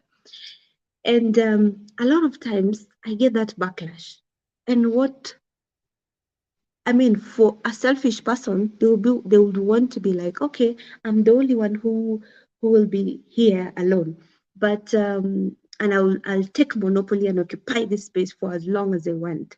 But for me, it rings a different bell in my head. I want more and more strong, powerful, fearless women from my community to come and occupy these spaces, so that when somebody turns like this, it is a Samburu. You turn like this, it's another Samburu. And sorry, my battery is going off. I'll just call.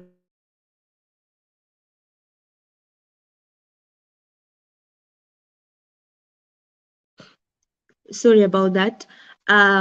So basically, there is no harm in ensuring women rights. Another thing that has just been discussed here, before I forget, we have had, I have had a lot of events, African events, where I've met very wonderful lady, like in Dubai at one of the summits. I met the Vice President of Liberia, Her Excellency Dr. Joel Howard Taylor, and she was actually one of the first women to hold my hand and actually tell me,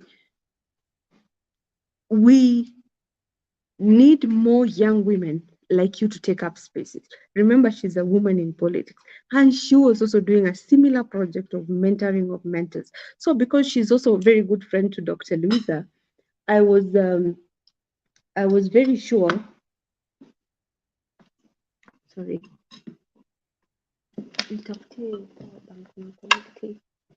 Ama zunguka uweke hapa.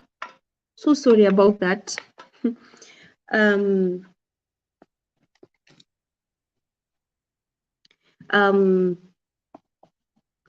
So for the fact that I met a powerful woman in politics and she was ready to mentor me, and then finally I was actually wondering, wow, so you mean there are actually women who are in politics and very successful to the level of a vice president and wanting to mentor other young women in politics?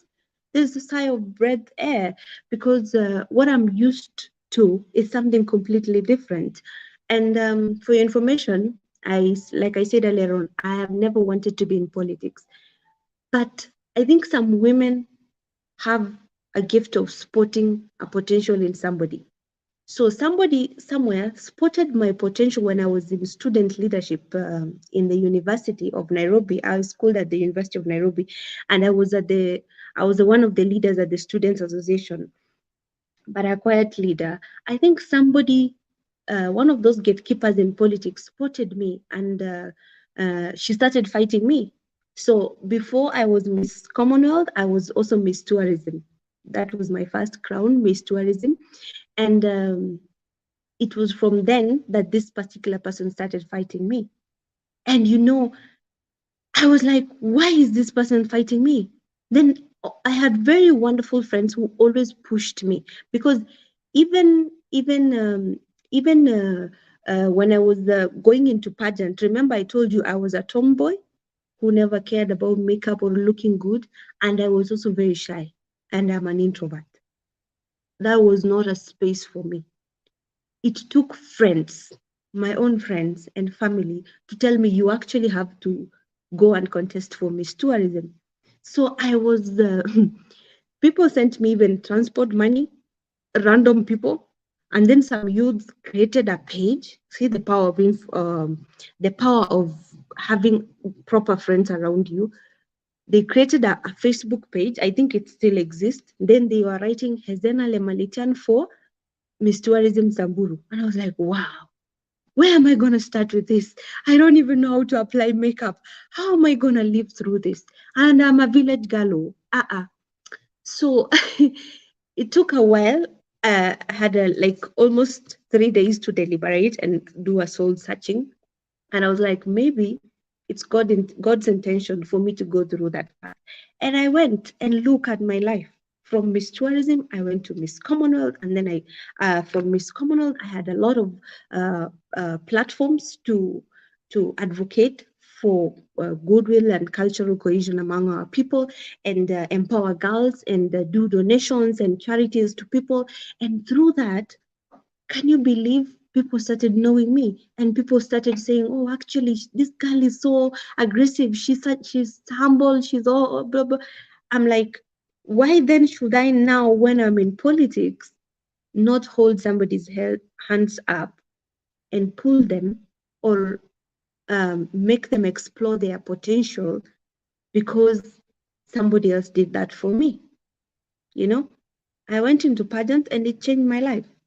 That's why I learned how to what empowerment is, especially through Miss Commonwealth Kenya. I got one of the best mentors there, who happened to be my national director, and she was also Miss Commonwealth Africa in 2010. So she literally held me. She was holding a ball of a naive village girl in her hands. She will tell me, this is how you dress. When you wear a strap, spaghetti, a dress with the spaghetti straps, you don't wear your bra showing. Those little things go a long way, because we don't know these kind of things. We are village girls, so all we know is how to wear a full dress like what I'm wearing, and life goes on. And you need to be empowered radically across every sector, in how you talk, in how you eat, in how you relate with people, in how you interact. I personally believe that is what empowerment is. You just don't, also how you dress. Your dress explains or introduces you before you even speak. But if you're out there dressed like a ratchet, you cannot expect to meet serious networks that can change your life. The way you talk to people, the way you interact with people are able to read you. And a lot of times you meet very powerful people who can change your life. But because of how you are interacting and how you are talking, they have already made an opinion about you, and that's the end of you. But this is why we have this mentoring of mentors, because we want to create a generation, to mushroom a whole new generation of girls who are fearless but mentored, fearless but empowered, fearless but informed and exposed. So we're going to do all of that in the mentorship. As regards overcoming trauma, I know we live in my peers and people younger than me are going through a lot of pressure, because now there's something called Instagram, there's something called TikTok with too much filter, and then you come and see somebody has filtered everything. There's nothing real about them, and then you want to be like them. And if you knew what I keep telling serious girls, if you knew how much problems these people go through, because I have been in that industry. Being in the pageant industry exposes you to a lot.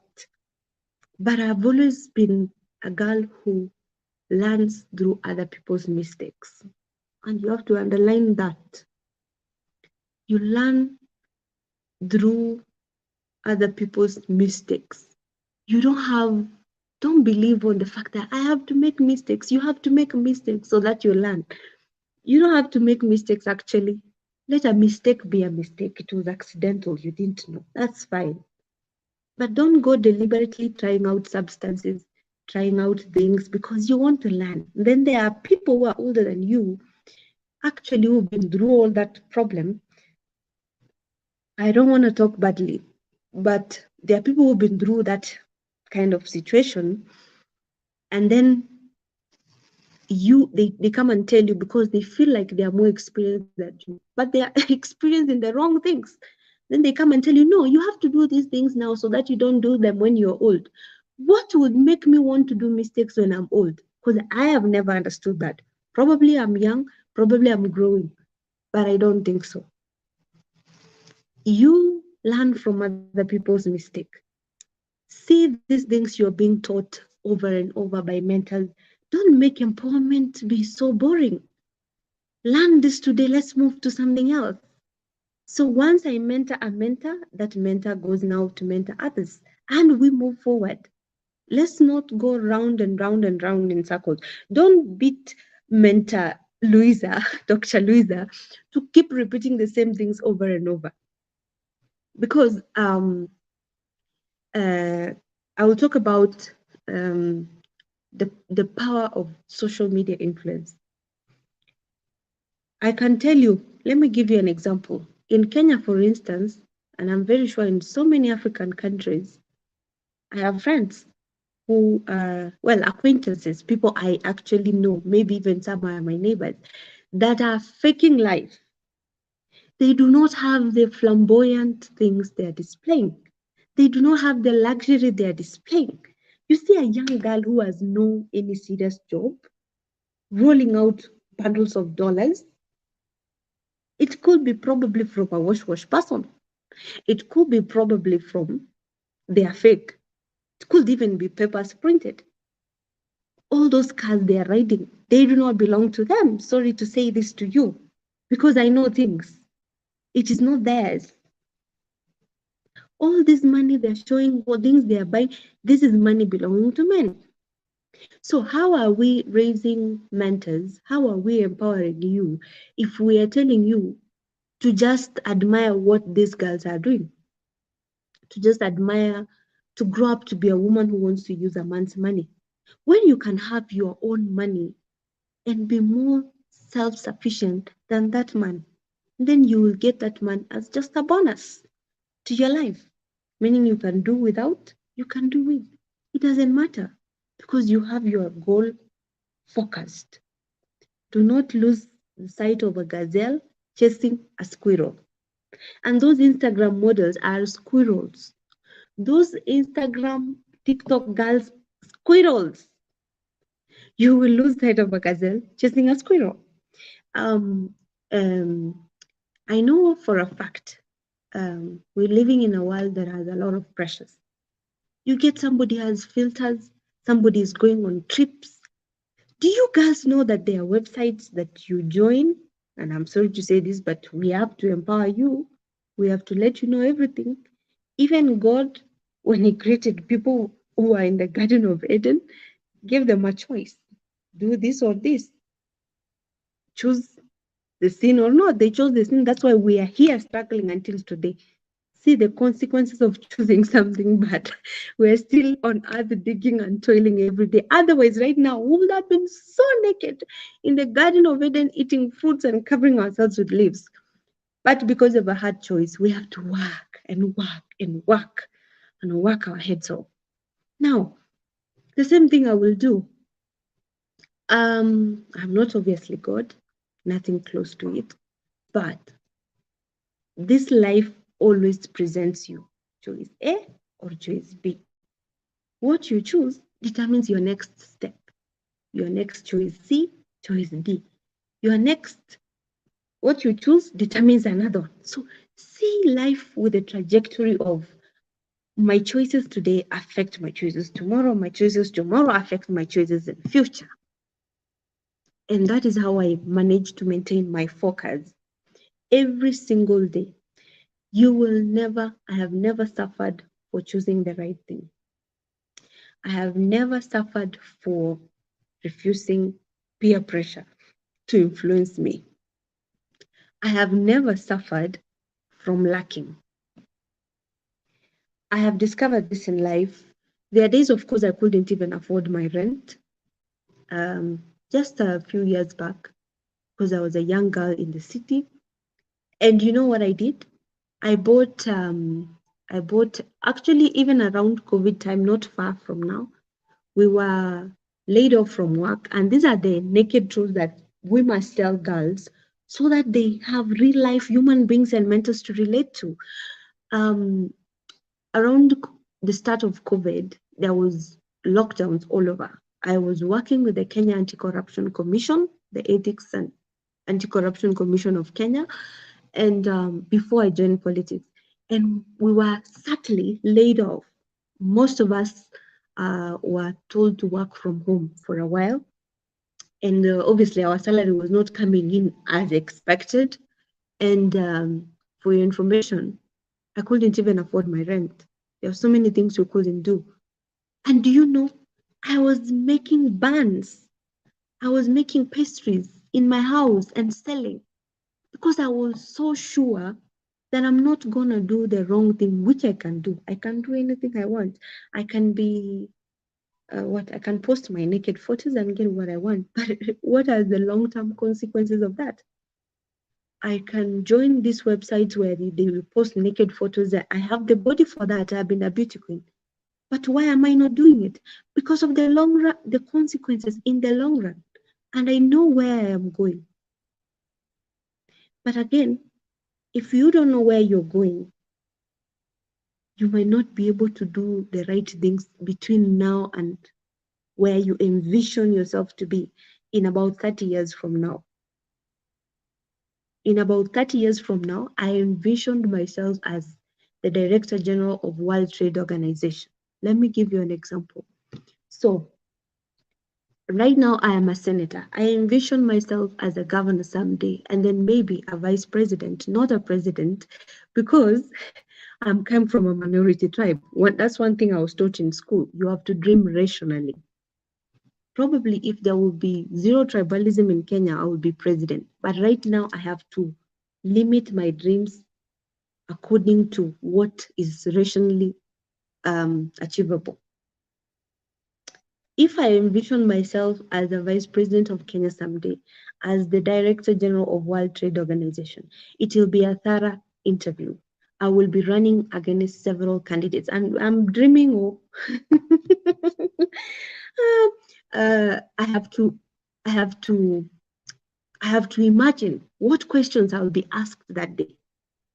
That is how you get focused.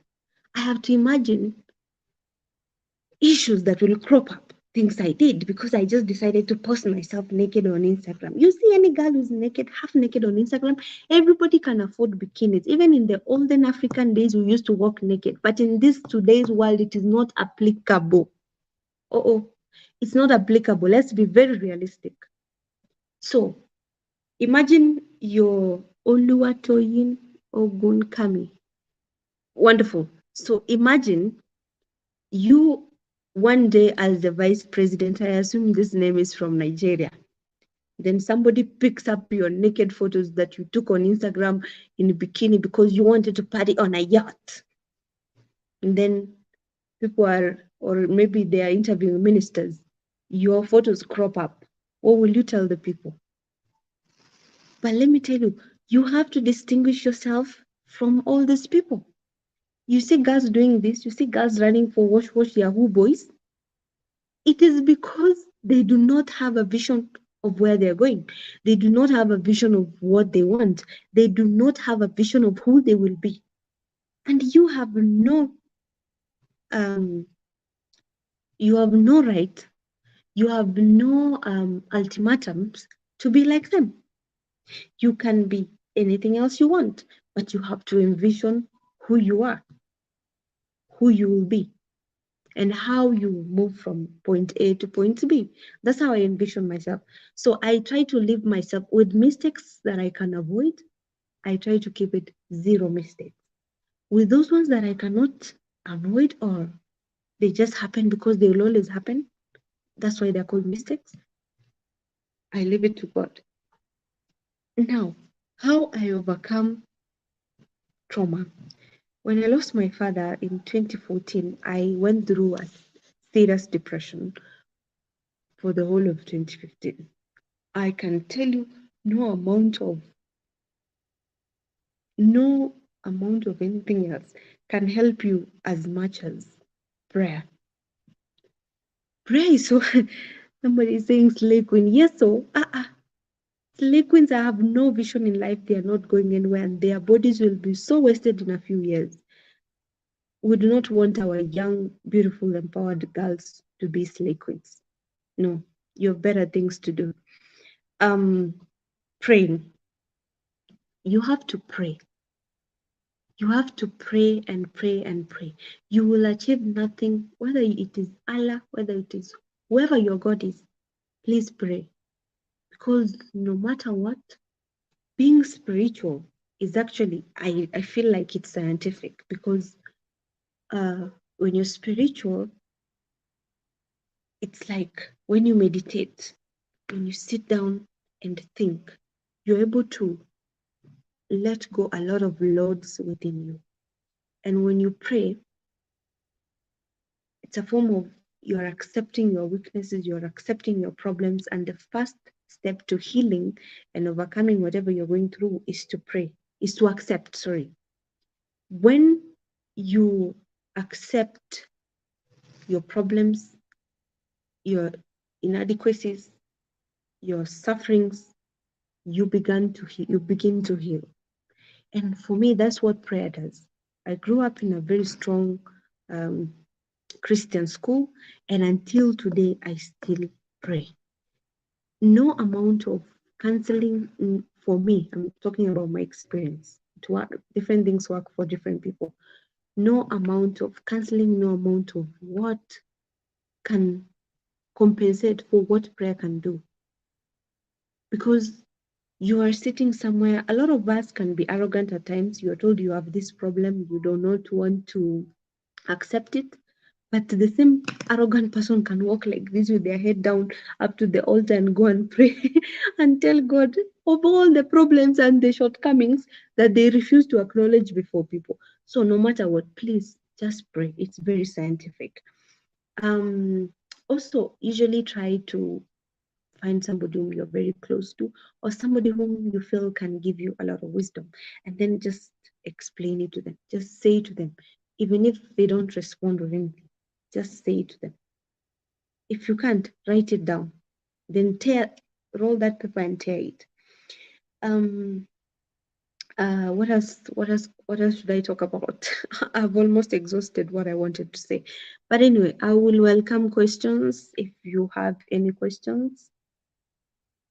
And also, don't forget what a mentor is. A lot of people confuse between a mentor and a role model.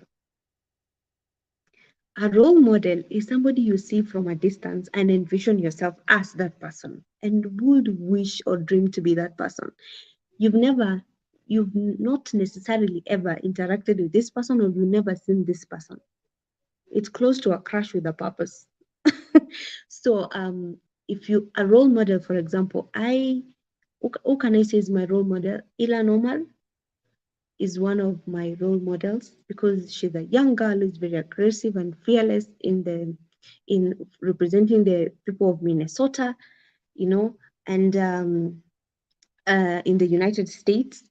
But a mentor is somebody who you actually have interacted with is talking to you.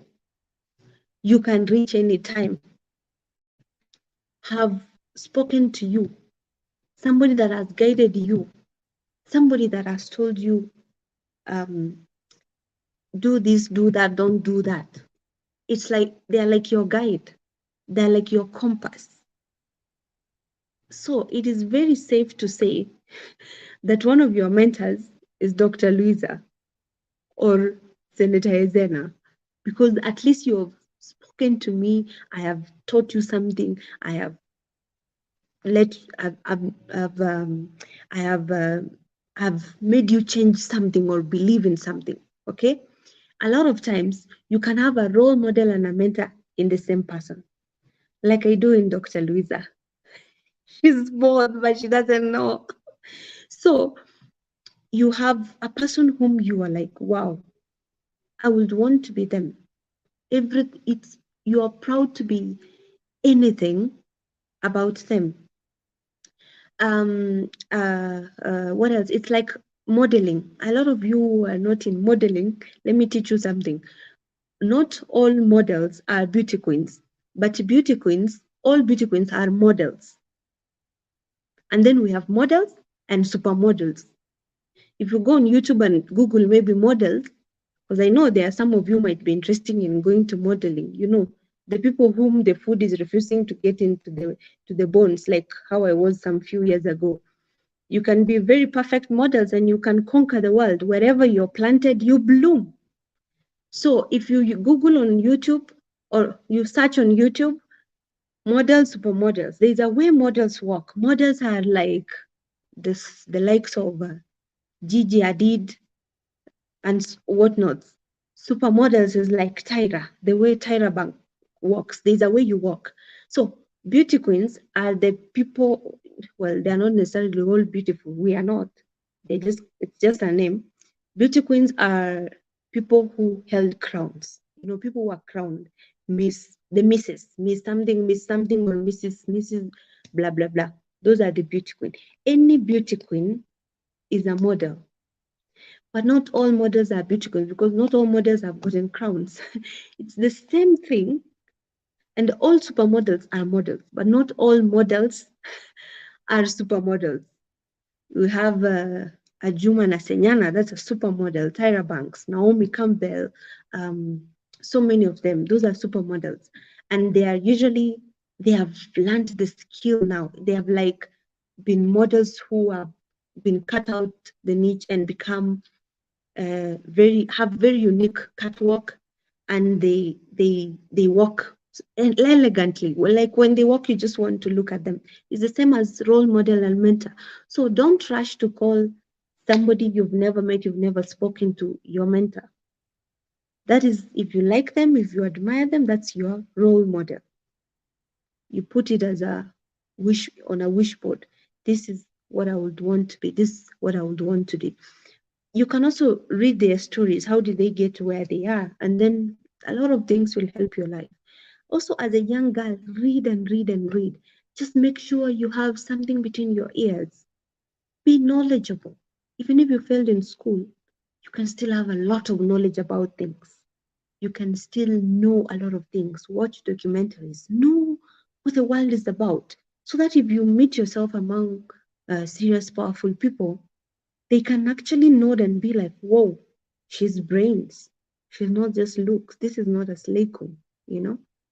A lot of times I'm judged because of how I look. I'm very young, by the way. I'm very small, tiny. So I'm judged. And when I go out with my friends, sometimes even they might not recognize that, oh, this is the same politician, because I dress very differently in Senate. I dress very maturely, just to make people respect that I'm a big girl, you know? Because if I'm to dress like my age mates, then they will say, this is a very young girl. This is what I was talking about, dress code. So when I go out with my friends and they'll be like, people will be like, oh, these are just young girls who have come here, you know? And a lot of times when I go out with my friends, it's because we're going to do something very important. We are going to network or something very legit, okay? And When I go out there, I'll be quiet. People will judge me that she's a slay queen until I speak. Somebody will want to pack up themselves and run away because they are so intimidated and they are almost feeling so ashamed. Yeah, somebody is saying, dress the way you want to be addressed. Perfect. Let's summarize it that way. All right, I will welcome any questions. Over to you, Doctor.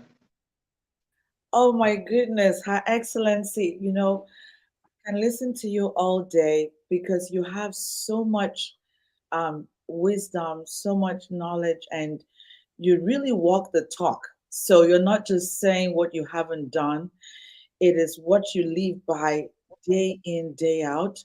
And it's just beautiful. The way that when I see how you embrace the girl child, even in your everyday life, I watch how you pay attention to the tiny little girl on the roadside and you see and believe in her potential in where she's going. It's just beautiful. I admire that so much about you, and just seeing that the future is even greater for the girl child, even through the mentorship program, even through empowering other people to want to take up the front stage and go on the front line. Thank you so much. This is so so so powerful. The comment section is just going crazy. It's just going crazy. Everybody's so excited and so happy. Ladies, please get in the comment box and leave at least 2 comments of what you've grabbed from Her Excellency's session. I'm going to read mine. Mine is like a whole, I don't know, I've written like how many pages here. She said, you have to be bold and fearless. Listen, as soon as she said that, I kind of had it in my ear like ding dong. It's like ding dong. You have to be bold and fearless.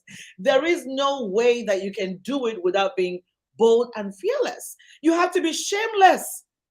You know, Her Excellency, it kind of seems like in Africa, there's so much shame that is reserved for the girl child. Everyone expects the girl child to be ashamed. Oh, she has a big boobs. She has to be ashamed. Oh, she has tiny legs. She has to be ashamed. But the man has tiny legs. Nobody's talking about it. The man's face, probably, sometimes a man has a face that looks like a chimpanzee. Nobody's worried about it. As soon as the girl has a tiny little pimple, oh, look at her pimpled face, so ugly. Hey, look at her nose. Look at her this. Too much shame. I mean, especially in Africa, too much shame about the girl child. Oh, look at her. The girl child is ashamed of her period. Sis, you know, it's great that we have our senator here. I talked to one of your colleagues some time ago with the whole thing that was going on with period, and she was, she had her outfit stained, and people were backlashing this lady and tearing her down. Why would you be stained with the period? I mean, it's just common sense to know she was trying to create an awareness, period. Who is going to be happy sitting down with God, please? Hello? But everyone looks for an opportunity to tear her down. So there's so much shame that is reserved for the girl child. The girl child is raped, she has to be ashamed. The girl child, this happened to you, oh, you must be ashamed of yourself. What about try to listen and get to learn about who she is and the contents that she carries? And the minute we slap them down like that, she's lost it. And that's all about the survival mode. She's lost it. She doesn't know where to go. And I just love how you broke things down, and really even going to the online presence is so important, my sister, because I'm so sick of this slay queen thing. I get so sick of it, and I'm just like, keep your breast at home. We don't want to see it. Everybody has one. Keep your tummy at home. We don't want to see it. Relax, okay? Dress decently. Dress how you want to be addressed. And I'm so happy that you shared that people can see that you didn't have, even though you were a beauty queen, you didn't have to have everything shooting out for you to get to, to get a senatorial seat. You knew exactly what you're doing. You knew you had to be bold. You knew you were a trailblazer. You knew what you wanted to do. You knew that you stood for something greater than yourself. You knew what the problem was. You knew you had to change the narrative. I can go on and on and on. I mean, look at the comment section and said, be a trailblazer. Be bold and fearless. We correct children by shaming is something we've learned. That is true. We just keep shaming them. In Africa, I don't know about other countries, but in Nigeria, as soon as a child does something, say, look at your head. I'm like, wait, What's the problem? Like, let's address the problem. Like, you look at your coconut head. I said, is that a thing? Like, why do we have to address and bring some kind of shame on the girl child? But thank you so much, Her Excellency. Thank you for your time, for being with us. Thank you for so much knowledge that you've shared with us. We're so happy, so excited, so blessed to have been with you, and even with your busy schedule. And I know it's midnight or something crazy. I don't even want to look at the time in Kenya, but you're here with us. So graceful, with so much wisdom. You inspire us every single day. You inspire me every single day. Everyone is just so excited and so happy to have you in our midst. Thank you, thank you, thank you. As we continue the conversation, of course, I want to keep you here forever, but I have to understand protocol that, hey, if she's going to come, she's going to have to go. And I really, really honor your time. Thank you. Thank you, thank you. Thank you for all that you do. Thank you for showing us that it is possible, because I think I want to get the form next time and just kind of run for office. Enough of it. Who feels like that? Please get into the comment box. Who feels like I feel like that. No, let's go. You Let's go. actually fit to run for office in the US. You are ripe. I want to go back to my sisters in Nigeria. But thank You you are so ripe anywhere in the world. You fit. You have a very beautiful gift to blend in anywhere. I can see you have learned a lot of Swahili nowadays. You are speaking more fluent Swahili than me, yet you were in Kenya for a short while. I know, You are right? so unstoppable, you woman. Thank you so much. Thank you, sis. Thank All you. I right. appreciate you. It's been Okay. wonderful. God bless. Bless you too. Thank you so much. So we're gonna bring on Coach Toyi. Oh my God, sis. Ladies, let me tell you, today is power packed. I don't know if you've been, giving us all the pity parties of, oh my God, somebody told me I wasn't good enough, I wasn't sure I was beautiful. Somebody cut it off. If you're just arriving in the conversation, I don't know where you've been, but we've had an amazing time dealing with freeze, flight, and fight, which is supposed to be survival mode for the girl child. And we're just like, let's save us from that. Let's save the girl child. Let's save the woman. There are other things that we can do. We've listened to amazing speakers already, amazing mentors, powerful women leaders. Coach Etima came here and said, drop it. I don't want to hear it. Just drop it and embrace the knowledge. Change your narrative, how you want to see things. Let's do it differently. I love it. And we had Ambassador Uyime King. She came in to give us the tools that everyone needs a gang, a girl gang. They need to be in a hub. So if you have a girl child, you have a sister, you have a cousin, you have a neighbor who is on social media for the wrong thing, who is among the Slay Queens Club, please, please, please, somebody help me. Put the social media link of all these powerful women leaders, because you need to follow them. You need to follow Ambassador Onyema King. She has something for you. You need to follow, Coach Uche, who was here before, the emotional intelligence expert. You need to follow Coach Etima. She has the Girl Hub. And there's something for you that is coming up. Girl Hub, you have to be there. Even please, Coach Etima, how do I get into Girl Hub? Because me too, I'm a girl. Put it in the comment box. Let me know if I can be accepted in the Girl Hub. You will see me with my short skirt there. You're not going to believe it. Okay. So please put me in the Girl Hub, Coach Etima, please. How do I get into the Girl Hub? Do I need to pay? What do we need to do? Please write it in the comment box, because we are all coming over. And thank you so much, everyone who is here. It's just amazing. Ambassador Sams, it's great to have you. Dr. Julia, Tamara, it's good to have you in the house. My sister, Blessing from ECOWAS. It's good to have you. Everyone is just making me so happy. I mean, there's so many people that have missed their comments, but Dr. Raymond was here. Dr. Jason was here from Kenya. So many amazing people. And then, of course, we have Deputy Minister Khadijatu from Sierra Leone. Thank you, my sister, for honoring the invitation. This is just so beautiful. Coach Kemi is here. That's right. Another member here. Girl Hub, here I come. Please, where is Coach Etima? Put it in the comment box. How do we get on the Girl Hub? I have another one here. Fumilayo says, how do we join the Girl Hub? That's it. Do we have a t-shirt? Please, I'm ready. I'm serious VIP member. I'm coming up. That's right. Ambassador Oyime King says she's ready for the Girl Hub. Coach Etima, are you ready for us? Because we are taking over. Oh my goodness, this is amazing. I love it. This is beautiful. And Coach Etima, Girl Hub is coming with us to Kenya because we're doing something powerful in Kenya. So Kenyans, you better get the t-shirt for Girl Hub because when we arrive there, you have no idea what's coming for you. It's going to be explosive. All right. So my sister is here, Coach Toyi. Thank you so much. Thank you. Thank you. Thank you. It's so good to have you. Ladies, this woman here, I don't even want to say much. First of all, she's a parenting coach. But you know what I loved about her? She's also a therapist. I mean, when she was, okay, you can join the Girl Hub by chatting the admin. Okay, you're making it long now, sis. How do we get the t-shirt? I love the t-shirts. I love the t-shirt, sis. Put it there.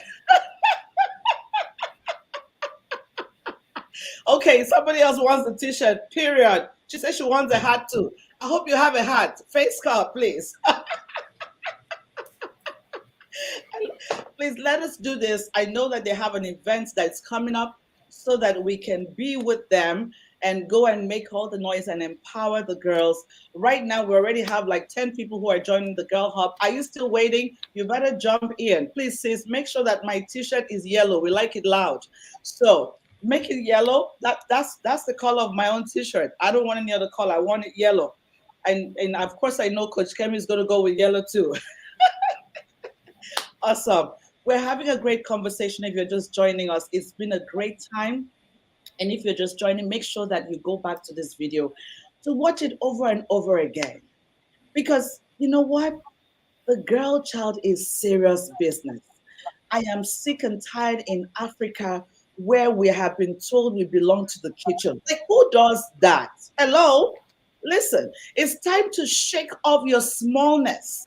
It's time to shake off your unworthiness. It's time to tear off every evil garments of shame and disgrace and I'm not good enough and victim mentality and why did this happen to me and why did that? Stop it. You need to sing a new music, okay?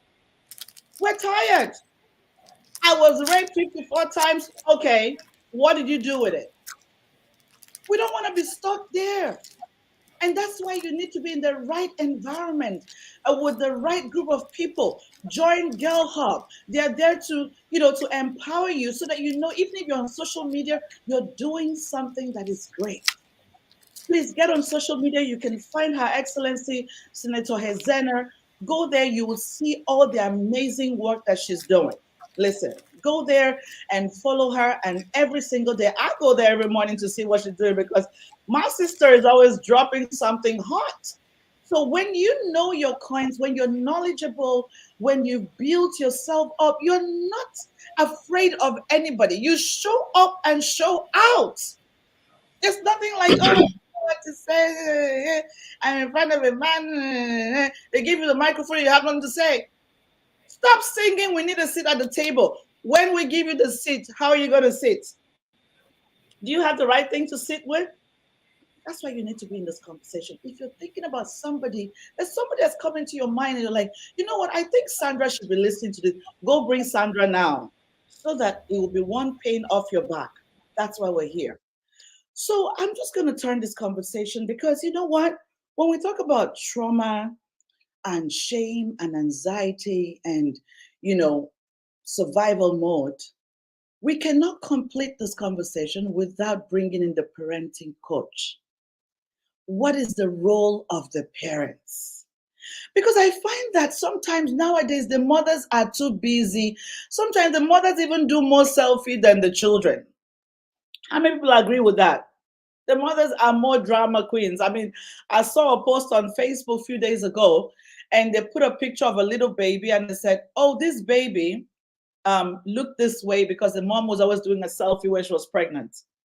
So I don't have a problem with you taking beautiful photos. But the thing is, There you go. Mothers are the real drama queens. That's right. We have left the girl child to bring herself up. And then you keep asking yourself, why is my daughter this way? Why is my sister this way? But I'm going to say something. I know you're not going to like what I'm going to say. But the parent is the one who is the most influential person in the life of the child. So if the most influential person in the life of your child is Beyonce, Beyonce is the mother. I know you're not going to like me. You're not going to like me. Some of you have lost your kids to people on social media. Some of you have lost your kids to slay queens because you've not been paying attention. You've not been working and guiding them. Look at what Her Excellency said. She said, even her father was very present in her younger years. He empowered her to become who she is, to become fearless, to know that there is nothing she could not achieve. So right now, this particular speaker is going to be grinding it hard with the parents. I know you're not going to like me after this, but this is the hard truth as I hand this over to my sister. Over to you. Thank you so much, Dr. Louisa. Thank you so much for having me here. Thank you to all the speakers that have gone ahead of me and you've said quite a whole lot of things. I want to say thank you to Auntie Etima. Thank you to the Senator. Thank you to Ambassador King. And thank you to Mrs. Uche. So thank you so much, everyone. So why am I here really? I'm here to speak to parents. If you want your child to excel, if you want your child to be the best person God has created her to be, it's your duty, it's your responsibility. Before there's a mentor, before there's a coach, before there are friends, you are the first person in the life of that child. So it's very important as parents that we know that our role in the lives of our children, especially our girl child, is not just to provide for them physically, it's not just to provide the roof for them, it's not just to provide clothing, it's much more deeper than that. So every parent, you need to know that your role in the life of your girl child is to guide that child to meet their emotional needs, their spiritual needs, their social needs, and also their academic needs. If you are in the life of your child and you are not physically present, you are not emotionally present, guess what? Somebody else is raising that child. And we're talking about girls stepping out and doing great things. We don't want girls that are just out there being slay queens and they feel that the best thing about them is just their body. No, God has created that child. God has created your child to be a co-creator. God has created that girl to be a co-creator with her. God has created that girl to birth forth the future generation. So your role in the life of your daughter is to bring forth everything God has put in this child. So as a parent, you need to know that your role is much more than providing for the basic. Those ones are just the basic. The real job is in you guiding your daughter to discover and to fulfill her God-given purpose on earth. So the question I will ask you now, who is raising your daughter? Who is guiding your daughter? Who is bringing out those innate gifts that God has put in your daughter? If you're not the one, guess what? It's somebody out there that is doing it. And that's why it's very important as parents that we take our role very seriously. Now, how can we raise girls who will become future leaders? The first thing you need to know as parents is that the parenting aspect, the parenting duty starts with you. Your role in the life of your daughter is for you to be a teacher, a guide, a counselor, a mentor, everything that your girls are looking for out there. You are meant to be that person for your girl child. And one of the reasons I do what I do, I work as a therapist. And every day I see nothing less than 3 to 4 girls who are battling with either substance use disorder or a mental health issue. And most times when I interact with these individuals, I realize that most of this thing is due to the fact that there was no parental guidance. Why would a girl go into substance use? Why is your daughter battling with mental health issues? Why is your daughter battling with low self-esteem? Why is your daughter battling with not liking her body and all that? How do you speak to your daughter? How do you project your daughter to the world? What do you tell your daughters?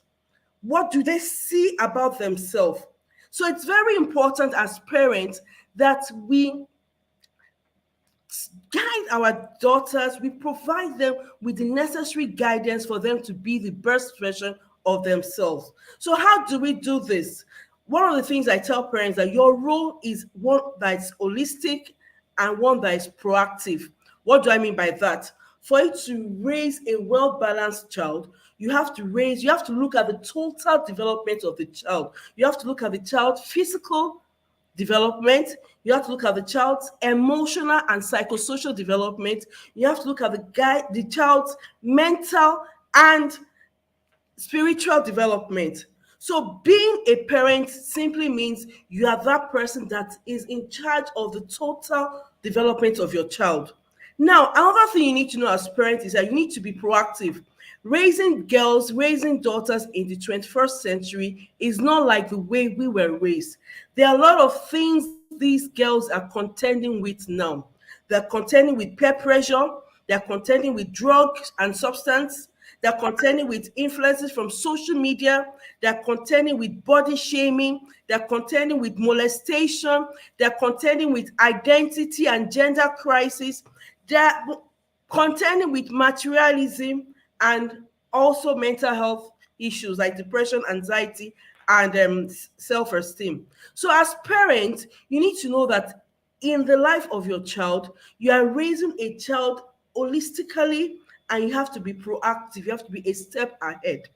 Now, the child you're raising, the daughter you're raising,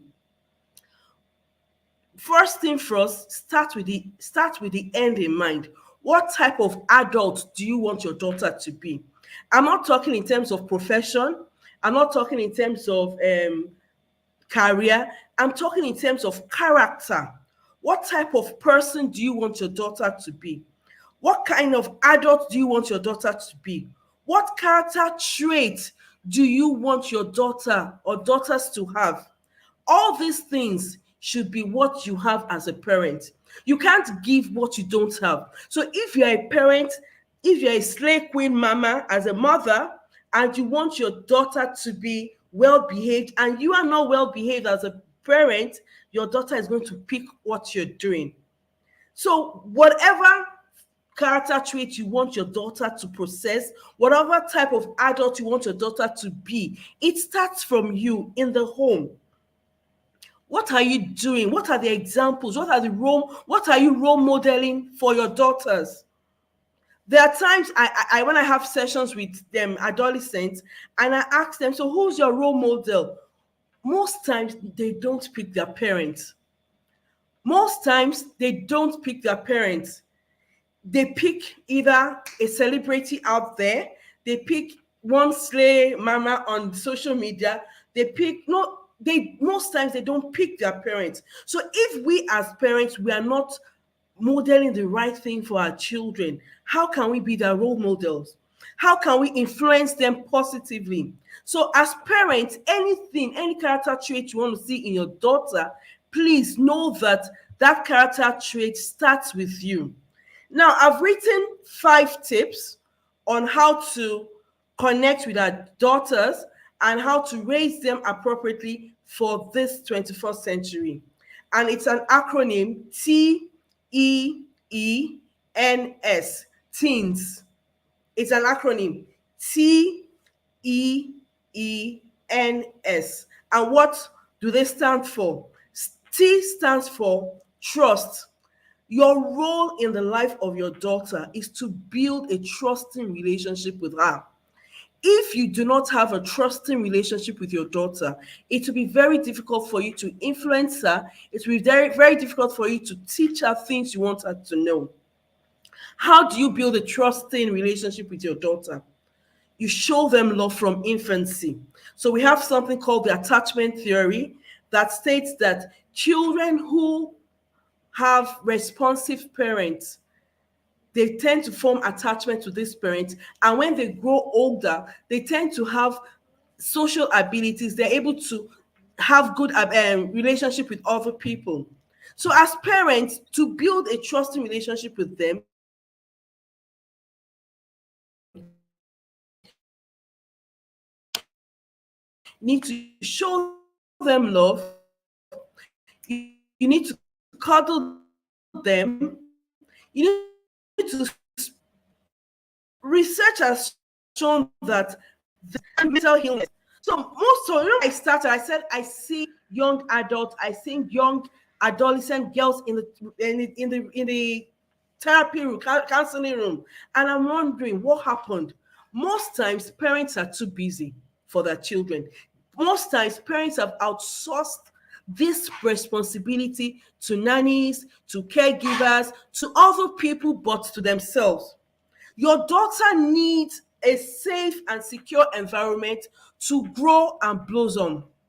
Your daughter needs a secured and safe environment to blossom so that they can develop into that person God has created them to be, so that they can develop into loving, caring people, people that love themselves. Another thing we need to know when it comes to building a trusting relationship with our children, our girls, is that we need to create a positive home environment for them. Let's create that home environment where your daughters can speak with you. In my counseling room, I've seen cases of girls battling with so many things, yet their parents do not know. And I ask them, why haven't you shared this with your parents? They go, I don't have this relationship with my parents. I can't tell them things bothering me. Because if I tell them, they'll just lose it. Or they'll blame me, or they'll shame me for suffering. I've had patients tell me that I'm suffering from a mental illness, yet my parents are still shaming me that I'm suffering from mental illness. So if you are that parent that you correct your child by shaming, guess what you're doing? You're driving the girl out into the arms of someone that will embrace her. And that person might be the wrong person to embrace your daughter. The next step is the E. And what is E? We need to teach them to explore themselves. What do I mean by this? Encourage your daughter to discover themselves. Auntie Etima said a lot about allowing our children to know their strengths. It's very important. Who is your daughter? What is the identity? One of the things we need to know as parents is that we should let our daughters know that their identity is not in their body. Their identity is not in their beauty. Their identity is not even in their brain. Let them know themselves. Who are they? Who are you as a person? And the only way they can know who they are is by knowing their strengths, by knowing their abilities, by knowing their likes and dislikes. One of the first things I do in my counseling room when I have counseling session with young adults and adolescents is I tell them to talk to me, tell me about yourself. And believe me, half of them will tell me, I don't know myself. I'm like, what do you mean by you don't know yourself? Okay, just talk to me. Who are you? What are your likes? Well, and they go, I don't know myself. Okay, what are the things your parents tell you? They go, my mom does not affirm me. My dad does not affirm me. The only thing they do is to shame me, to insult me, and they go on and on and on like that. And I'm like, if as parents, we do not affirm our children, if as parents, we do not tell our children, we do not applaud them when they do good things, we do not tell them, oh, you're so good in this, you're so great in that, how would they know themselves? How would they know themselves? So it's very important as parents that we encourage our daughters to discover themselves. Let them know who they are, not what social media is telling them to be. A lot of girls they're so skilled, they're so brilliant, they have so many strengths in them, yet they don't know this about themselves. I was having a discussion with my daughter, and she said, Mommy, in my school, on the honors rolls, we have girls there. But these girls, do they really know who they are apart from the academics? So let our children, encourage them to explore themselves, encourage them to discover themselves, encourage them to know themselves. It's very important that this step is very important. Now, the third step, this second E, is we need to equip them with life skills. We need to equip them with life skills in becoming independent. One of the courses I run for young adults and adolescents it's titled Knowing Yourself. We need to equip them with life skills, self-mastery, knowing yourself and becoming the master of yourself. That's it's a self-mastery class where we teach life skills, which teach them how to. So as parents, you need to equip your children, your daughters, with life skills so that they can become independent individuals who would survive the changing world even when you're not around them. We need to equip them with skills that will help them cope with stress. In my next book coming out in January, titled Resilience, they have written a whole lot about how parents can equip their children with coping skills. Every day I see young adults in my counseling room, and I'm wondering, is it that parents are no longer teaching their children how to cope with daily stress? So what are the skills we need to equip our daughters with? We need to equip them with problem-solving skills, critical thinking, assertiveness, navigational skill, that's how to move from one place to another, from one state to another, from one country to another. It's very important we teach them that. We need to teach them personal and home management, how to take care of themselves. Now, when we're talking about taking care of themselves, it's not by bleaching or, doing BBL and all that. Taking care of what God has given to you. Be proud of yourself. Be proud of your skin. Be proud of everything God has endowed you with. We need to teach them about organization, how to organize themselves, time management, financial management. We need to teach them about social etiquette and social intelligence, how to hold conversations, how to initiate relationship and sustain relationships. We need to teach them about sexuality education. And Tetima said something about that. Sexuality education is very important. We need to teach them. We need to teach them about setting personal boundaries. It's not everybody that comes to you that you have to open up. When I talk about open up, meaning that exposing yourself, telling everybody about your secret, you have to learn to set boundaries. It's not everybody that comes around you that needs to be around you. You need to teach them how to set goals. We need to teach them resilience. Resilience is one skill that I see is lacking in the girls of the 21st century. Any small thing, they're breaking down. Any small thing, my mental health. Any small thing, oh, I have depression. Any small thing, oh, I can't cope. Let's teach them resilience, the ability to keep going. They meet a setback. What do? You retreat. You think about it. What is the next option? Teach them how to create options.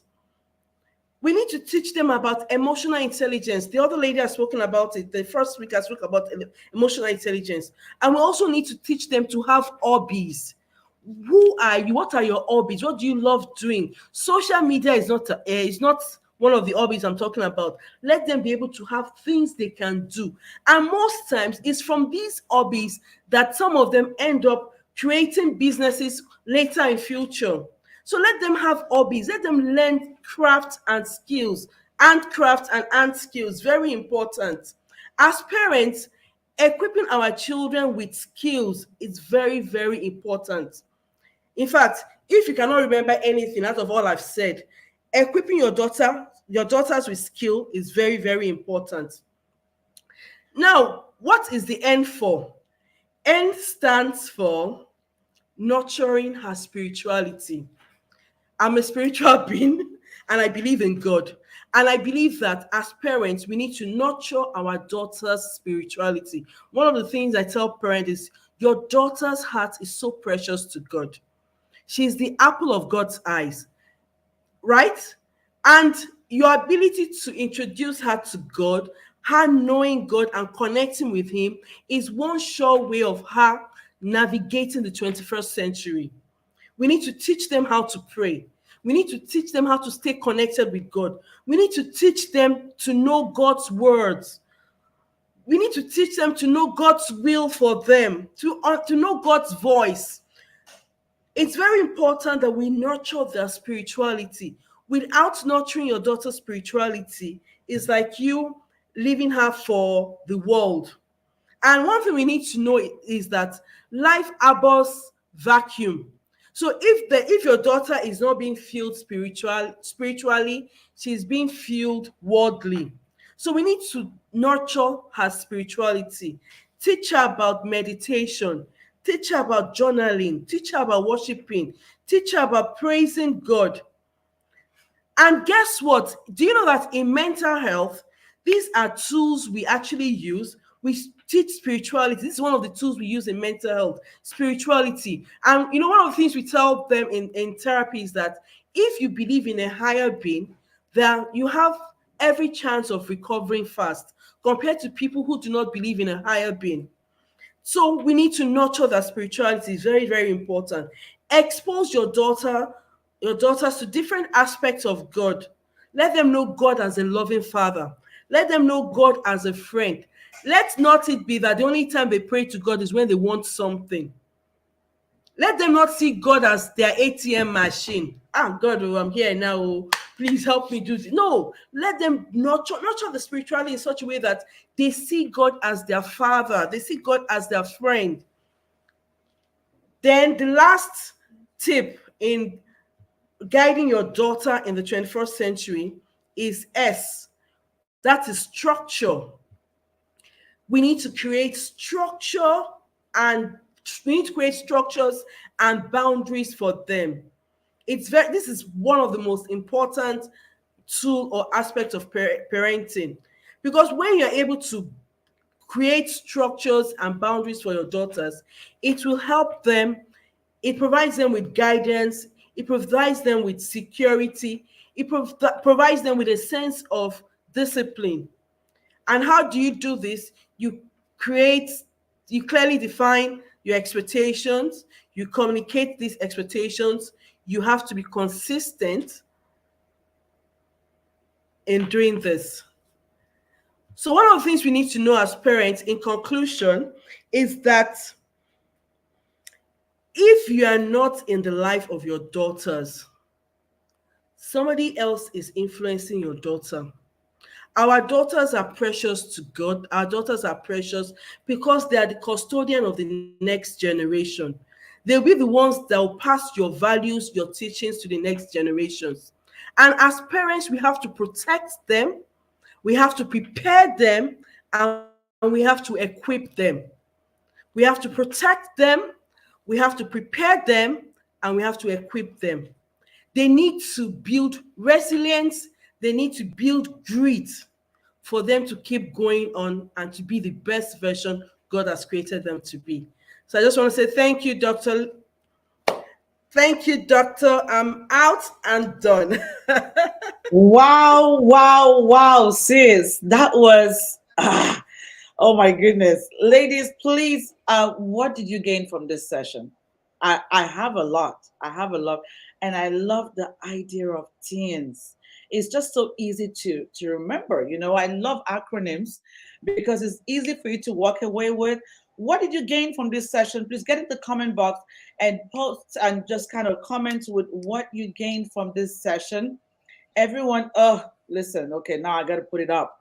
Encourage, equip them with life skills, organization, sexuality education, emotional intelligence, hobbies, pray, create a structure.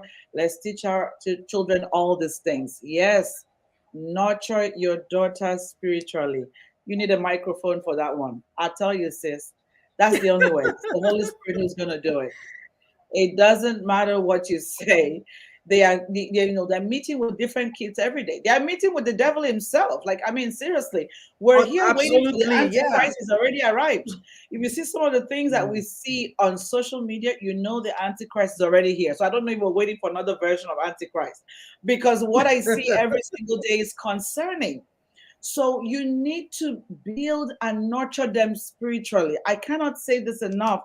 I was in a mother's conference not long ago, just I think last week or so, and I shared the same thing. We must do it. And ladies, I'm not saying something that I don't do. Every Sunday, this is an agreement. I told my daughter, I don't care what you're doing in school, but Sunday we must have a prayer time. I'm very traditional like that, because there's an adage in my local dialect that my mom used to say, but it means you cannot be looking for a black chicken when it's dark in the evening. That's, you're wasting your time. You need to know where the chicken is from morning, right? So parents, mothers, do not just sit down and then you're like, oh my God, I didn't know what happened. No, you are not present in her life. You are not doing it.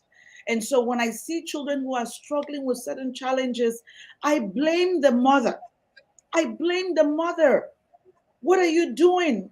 You spend so much time flipping back and forth on Instagram, on Facebook, on LinkedIn. That's like a full day job. If that's what you want to do, then put it on social media that you're a social media manager. That's it. Then you can just be flipping back and forth, comment, do this. And we can't keep doing that, people. We cannot. Can you hear me? Yes, I can. Sure. Okay. Yes, I can. Yes, I can. Yes. For a minute. Okay. So we can't keep doing that. Instead of spending time with your girls, talk to them about everything. Talk to them about periods. I remember I went to a church one time and I saw a girl who was like 11-year-old. It was her first day of her period and she was stained and she didn't even know what was going on. She was out of tune with her whole system. And I said to her, come. I took her to the bathroom, trying to fix her up. And I said, oh my God, your clothes are stained. There's nothing wrong with this, but do you have any pads? She didn't even have any pads. And then who is the mother going to be? You see the mother, she's going to be telling you, I have an 11-year-old and finding herself. What have you done with the 11-year-old? So please, at every point in time, and that's why we brought the parenting coach here. Parents, there is so much that you have to learn so that you can be able to nurture your child right. You're not going to bring the same system that your great-grandmother used, because that's going to fail you. Yep. When your great-grandmom was here, she was probably using the analog phone. How many of us had those phones that you're going to have to scream at the top of your voice, hello, before someone can hear you? But now you have to turn around. Right. So the children of nowadays, they've been created, the way God created them, they came with the brain that is really fast. They're very futuristic. They don't have the time. They don't even want to waste their time. Whether you want to call them the microwave kid, whatever, it works. But these children know even better than you. If you don't, the things that they can find out in 1 second online, you're going to be sitting there like forever and you can't find it. So you need to be in the classrooms. So you need to connect with Coach Tui. She has programs for parents. Do not tell me that, no, I've been a mother for 25 years. Yes, you need to learn how to nurture the 25-year-old girl, because you're not going to do the same thing you were doing when she was 5-year-old. If not, you will lose her. And that's why the society is filled with so many broken souls. I was sick of it. That's why we are having this conversation, to show that there's work to be done and we can do it together. And every speaker that comes, we're kind of sending you to the right place. We're directing you where to go. Go to Girl Hub, go to Ambassador Uyime, go to Coach Tony is here, go to Coach Uche. If your own issues has got to do with your emotions, please go there. Follow our Senator Hezena. She's there to help you out. And of course, Ellen, we had a speaker, Ellen, but she had to go back to work. But of course, we're going to get her content and put it on our social media. So please. Can I say something, doctor? Yes. So one of the things we tell parents, so when you tell parents to come for training, they say, oh, it's too expensive. So I ask them, which one is more expensive, going for a training or paying for therapy session when the child's life is, well, when the child is battling with mental health? So they need to pick which one of them do they want? Paying for training so that they can train and raise their children well, or paying for therapy sessions later when things have gone bad. Yes. Parents need to know the difference between these two and pick which Mm. one is better for them. Wow, I love it. And of course, the therapy section is worse. It is a lot more It's money. more I do expensive. know that it's a lot more expensive. You pay for every 30 minutes for, Coach Tony to talk to you, you have to pay. So, well, thank you so much, Coach Tony. It was so, so, so great having you Thank you in for the having room, me, ma'am. having you in the house. Thank you for bringing on your brilliance. And thank you for the work that you do. It's just amazing. It's beautiful to see. Please put in your social media handles on the comment box, because we need to be able to reach out and connect with you. And Dr. Julia is actually here, the relationship coach. I don't know why she wasn't in the room, because, there's something we need to talk to the girls about this whole relationship. I have a crush, my boyfriend broke my heart, and this and that, crying up and down. Dr. Julia, you have to be part of the conversation next time, because we need to know what to do with these girls. So many people are falling in and out of love and behind love. I don't know what's going on. And the whole place is just broken. So please connect with Coach Toyi. Yes, on her social media handles. Thank you so much, my sister. We are going to be bringing on stage, of course, the online visibility expert is coming on stage, and she is none other than the powerful voice from LinkedIn. So let's kind of just do a little bit of a wrap up. Thank you so much, my sister. If you're just joining us for the first time, the conversation has been amazing. It's the International Civility for the Girl Child Day. And of course, this day was created a couple of years ago in 2020 to empower the girl child to find her voice and lead using her girl power. If you've been part of this conversation, you would have heard from powerful women leaders who are doing it, who are walking their talk on a daily basis, have built platforms for the girl child, mentorship programs. So do you have a girl at home and you've been struggling on how to speak with her? Sometimes parents say to me, you know what, by the time I say one thing, she's responding with three things. Now, you don't have to struggle with that. There are people that can help you out. There is Coach Toyi that would be able to, work with you or train you. There is, Girl Hub, where you can get your daughter in, and she's going to have amazing people to work with. Ambassador Kings is happy to work with her as well. Yes. So please do not just leave her at home. Do not keep struggling by yourself. Do not keep making her make the wrong decisions. Because think about it. Everything that we've always done, we've had to go to school for it, apart from parenting. Right? You want to become a coach, you go to school. You want to go to the university, you go to school. You want to train on a skill, you go to school. But you want to become a parent, you said, no, my great grandmother gave me a blueprint to use. That's not going to work, sis. That's not going to work. So please, please, and please, my sister Adrian, it's so good to have you here. Thank you so much for your time and your love. Thank you so much. So I'm just going to bring to the stage Halmar. And oh my God, my sister, I love you so much. And you and I know what a sacrifice that you've made just to be here today. And I really, really appreciate you. Hammer is a strong voice on LinkedIn. If you haven't followed her yet, I don't know where you've been. But Hammer Wago is a LinkedIn top voice. And she's not a social media manager. No, no, no. She's a LinkedIn top voice that is certified. And this is what she does. So if you're struggling with visibility, if you're struggling with positioning, if you're struggling with getting your voice heard for the right reasons, Homer is who you should be speaking with. And of course, let me just mention that Homer is going to be training in our community for the next 30 days. So if you want to be part of this, you want to take your positioning and visibility to the next level, because you don't want to go into 2024 looking like what you did in 2023. Homer is the voice. She's coming in to bless us in the community, is starting up powerfully. We're excited and looking forward to it. So you can just comment in the comment box if you want to be part of this with other women leaders who would be working with Homer to create their brand online, to get their message out there, to build, not just their following, but their presence. Get to have the right people following you. Some of us here, you have 3,000 followers and 2,999 is from your high school. Hello? That's not the kind of following we're talking about.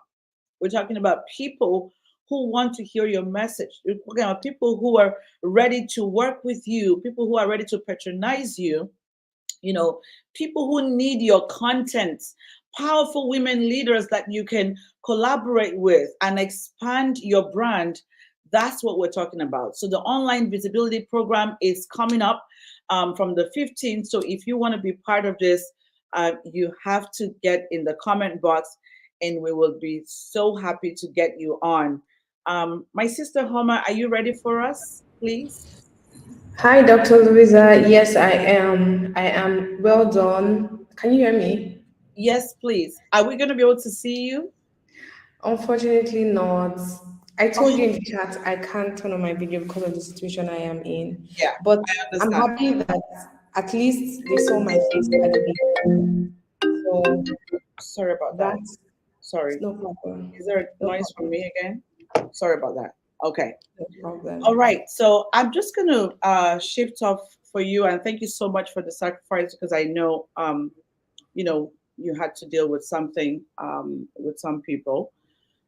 So everyone has spoken today and talked about social media, social media, social media. Why it's so important that the girl child shows up responsibly on social media.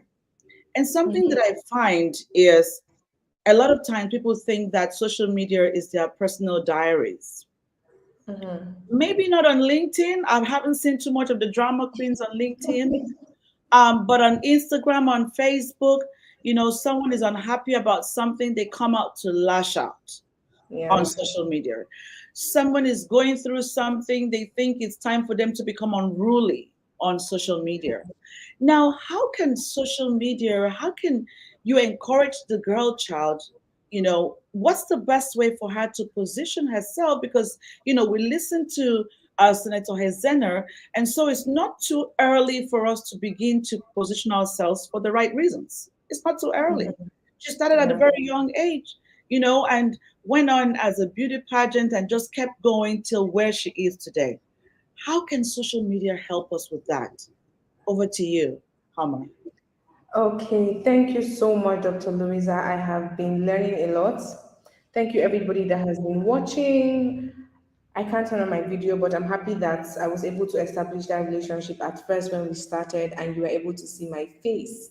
So my name is Homa Wogo and I'm one of LinkedIn's top voices. And this conversation is a very interesting one for me because actually a lot of people that have come to speak today spoke from the point of probably being parents or being in a higher generation, but I want to speak from the place of being a full-time daughter. So I have no kids. I'm still very young. I'm still a girl child, in quotes, a full-time girl child. And I understand everything that girls go through, especially young Black girls, right? The whole, like Dr. Louisa was talking about, the whole shame you go through. In fact, the way you speak, sometimes it makes you shy. I remember when I had a particular interview with an international organization, I won't call the name, and they actually came to my house to interview me. And I thought I was already a great public speaker.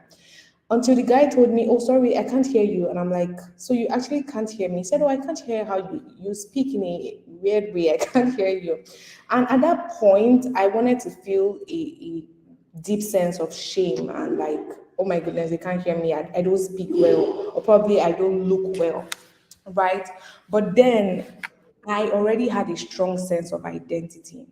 And that is something that is lacking in a lot of young girls. And that's why anytime something happens to you, the first place you're running to is social media. So you don't have that sense of identity that you are loved, whether it's by God or your parents or people around you. And so my opinion is that people around girl children should show them love, because love can do a lot. We are talking about policy, we are talking about strategies, we're talking about a lot of things, but we underestimate little things that can actually change the big things. And it's as little as showing these people love. Some of them actually don't feel beautiful, and that's what makes them actually want to kill themselves when a guy says something about them or when they don't get a particular opportunity, because that sense of being feeling loved is lacking. So, as parents, as friends, the senator talked about how her friends helped her out. As friends, you should show love to your girlfriends, in quotes, right? Let them have that sense of identity. I call myself a queen, right? People call me LinkedIn queen. And I don't say that just because I want to feel like a queen or I like the sound of people calling me a queen. No, because it's an identity. Dr. Louisa was talking about some girls that actually go to sleep with men because of sanitary towels. And that is one of the major reasons they are doing that, is because they don't have a sense of identity, right? There are people that go to volunteer for people, right, or do stuff for them in exchange of other things, but not actually sleep with them. Why? Because they have a sense of identity. So this is me letting you know that as a girl child, whatever you are, as a woman, please, that foundation of knowing who you are and even whose you are. Because honestly, for the Christians listening to me, you are actually the daughter of the most high God. When you understand this thing, there are certain things that can't get to you anymore. There are certain things you cannot do. There are certain ways you cannot feel because of that sense of identity that you have. So even as we wrap up today, even as everybody has said everything that we have said, very important things, I want you to leave this call with the sense and with the understanding that you are a queen, right? And not a queen in the sense of being a slave queen, like a lot of people talk about, but a queen in all her glory and majesty and wisdom. That would now determine how you show up online. That will determine the kind of opportunities that come to you. That determines the people that will follow you. Dr. Lisa was talking about having 3,000 followers and about 2,900 of them are from your secondary school, right? When kings in your sector see you, are you the kind of person they want to follow? So being a queen comes from within. You need to understand that persona, the brand of a queen. There's a brand of a queen, whether you're a girl or a woman. When you understand how she speaks, you understand how she shows up, you won't come online and act unruly because something happened to you. First of all, when bad things happen, you remember your identity and you know that those things are externals. Who you are is within, right? So external things can't really get to you that much because you have a strong identity. So my point today is just centered around identity, love people, because a lot of things that happen to girls these days, most of the times is because they don't feel loved, or they didn't have the strong foundation of love. Either it's from their parents, their dad, and so they allow men to treat them anyhow because their dads never loved them. So when a boy does something as little as buy her a phone, her head is already everywhere. She's already feeling like, oh my goodness, this is the best thing a man can ever do to me, because she has not felt love. I heard someone talking about one day that, oh, she went to a guy's house and he bought her medicine and she was feeling so loved. Oh my goodness, he's so nice. And I was like, is he wicked? Only a wicked person will not buy you medicine when you're sick. But here she is taking it as a big deal. In fact, she wants to be with this guy just because he bought her medicine. That's what a normal human being should do. But here is this girl child wanting to even be in a relationship with this person just because he bought her medicine. So it's just as little as loving people. And as we continue to love people and as we continue to understand our identity, I believe that tools like social media will now be used to improve that identity, that queenship, the business you have, the career you have. You won't see it as a place to rant, you won't see it as a place to insult people, but then you now use it as a tool to amplify your voice as a queen in whatever sector that you are, right? Whether it's in tech, in marketing, in business, whatever it is, social media now becomes a tool. So if the foundation, which is the identity, is not right, then all the tools that come in your journey of growing up, etc., would be used wrongly. And that's one of the reasons why people use social media and every other tools available to them, tech, wrongly. So I hope that you have actually learned something today, and I want to encourage you to love yourself first, because sometimes you might not even be in the position. Some of you probably don't have parents, or you don't have people that can love you. First of all, love yourself and understand that you are loved by your creator, right? Then you can now get that strong sense of identity that you're a queen and start living it out. The same energy is going to come back to you. Over to you, Dr. Louisa. Thank you. Wow, wow, wow, wow, wow. That was powerful, Homer. I love it. The identity really sunk in. There's a comment here. Love them, teach them, guide them, let them know their worth and their light beam with bright colors. The rainbow of the girl child. Oh my goodness, Homer. You couldn't have said it any better. The identity, that's where the problem is coming from. I find that the major thing that affects the girl child is identity negotiation. She doesn't know who she is. She begins to embrace what she's not. And that comes from your inability to know who you are and whose you are. Because the minute you don't know who you are and whose you are, you begin to accept what the world says that you are, or what your auntie said that you are, or what the person who raped you said you are, or what the person who abused you said you are, or what the society said you are, just because you do not know who you are.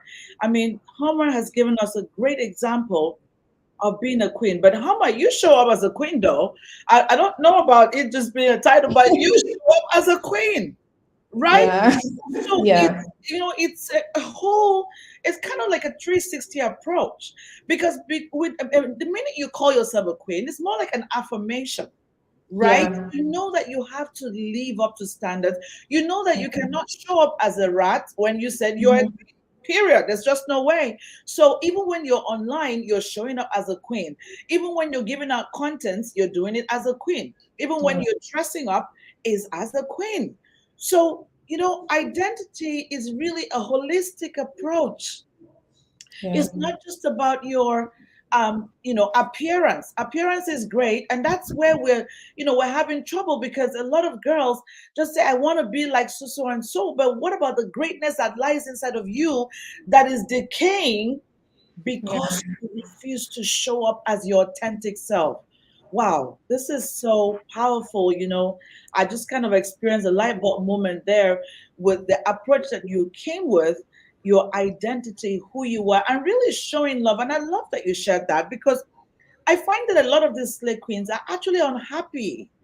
And Yeah. I'm sorry, but I'm not trying to be harsh, ladies, and we have some of the slay queens here, but it has something that they're dealing with. Mm-hmm.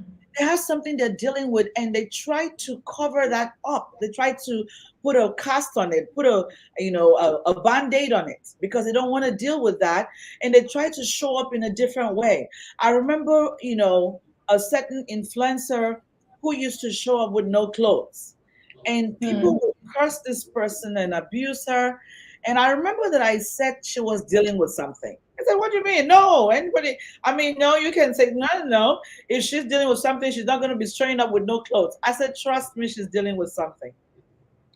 And 2 years down the line of me following the same lady, she showed up to tell us what she was dealing with. So many Wow. times she's attempted suicide. So many times she had been abused. She had a dysfunctional upbringing. So showing up naked was just, she felt that could be therapy, but it really is not. And so the girl child gets online, not knowing who she is, and begins to follow that influencer who is actually burning on the inside. So the world continues to recycle brokenness and toxic people. And that's why we're having this conversation. Welcome, Dr. Chibuza from the UK. She said, if the foundation of identity is not in place, the girl child will grow without purpose and vision. These people are too smart. Oh, Remember, without identity of greatness and authentic, abuse is inevitable. I love it. I love it. I love it. Honestly, Hummer, that was such a powerful message that you gave about identity and just even using yourself, your own personal story. I think that was just great. But ladies, if you think you want to make the change, I don't know why you wouldn't want to make the change after listening to this. But it is time for you to say yes to your greater self. It is time for you to get involved in our environment, in our community. It is time for you to follow up these great speakers. But most importantly, it's time for you to get in the classroom and be with Homer. I'm very excited to be with Homer in a couple of days' time. Please get in the classroom. If you're interested in this program, please say yes in the comment box. Jump in and say yes. Jump in and say yes, because Hammer is going to be taking us from where you are today to where you want to be on social media with presence and with position, so that when you deliver the message of your purpose is well received. Because if you deliver the message of your purpose, maybe to people that you went to primary school with, that's great. But there's so many other people. How many billion people in the world? And you're only targeting people who you went to school with? No, that's really poor. We have to be able to do better. So thank you so much, Hammer. I'm so grateful that you're able to make it here, even with not with what's going on. Thank you, thank you, thank you. My Thank reaction you. is yes, Doctor. yes, yes, yes. And looking forward to see you in a couple of days. Thank you so much, my sister. You're welcome. Well done. Thank you. Okay, yes. Dr. Chibuza says, I'm her student. Powerful. There you go. You know what she does. Yes, Judith says yes, yes. Judith Mulander, thank you so much. Please let us know. We're going to be able to send you a message and get you in the class to be working with Hammer for the next 30 days. We're going to be doing amazing. Listen, by January 1st, you will look back and ask yourself, like, who was that again? Who was that again in 2023? No, that can't be me. Because you will not be able to recognize yourself when you're done with Hammer. It said, Hammer is the best LinkedIn transformation coach. That's it. That's it. She's amazing. She's amazing at what she does. Please check her out. It's Hammer Wagu. Go on her page and connect with her. Send her some love, and please leave some love here in the comment. And when you get in her inbox, please send her some love. Do not go there and say hi. She's not going to answer. Please say something that she wants to hear. Her handle, please. Yes, we're having the session, or if you're looking for the session, sis, we're going to be having the session. We'll send you the session. But she's on LinkedIn. Follow her on LinkedIn. It's Hammer Wago. Hammer, can you post your LinkedIn, your link on LinkedIn? People want to follow you right now. Please post it. It was such a powerful time with every one of you. Oh, Dr. Julia, thank you so much. It was so good, great content. I want to go back and listen to this over and over again. Listen, if it is the first time that you've ever met me, I don't know where you've been.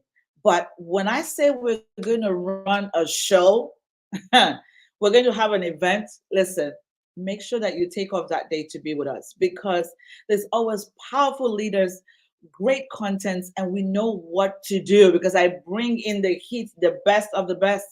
Yes, Homa Wagu, that's her name. Everywhere, and that's something, because a lot of people love to change their names, and your name is Hammer, but on social media you're Sexy B. We're not doing Sexy B, okay? If you do Sexy B, we're not following you. So please, if Sexy B follows me, I don't accept too. I just don't, because I don't have the kind of content for Sexy B. So please before you follow me or try to add me on, please make sure that you use your correct name, and I will be happy to accept you. Thank you so much, my sister, Coach Etima. It was so good to be with you. God bless you so much. So we have come to the end of this year's International Civility for the Girl Child. Do us a favor. Please follow us on social media. That's all we need from you. You got so much great content you would have had to pay. I mean, these people don't talk for free, but they are all here because of the great relationship and passion that we're all connected together. You know, these are my father's children. They're just like, these are my sisters from all over the world. Thank you so much for dining with us. Thank you so much, Ambassador Kings. Thank you. Thank you. I cannot thank you enough. Thank you so much, Coach Tony. I cannot thank you enough. Thank you so much, Her Excellency Hezena.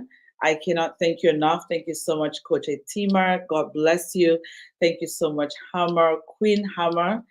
Thank you. Thank you so much, Coach Uche. Thank you. Thank you so much, Coach Ellen Obi. Thank you. Every one of us who has shared and those that were not able to share, either because of connections and all of that. It was so great to have every one of you, powerful content.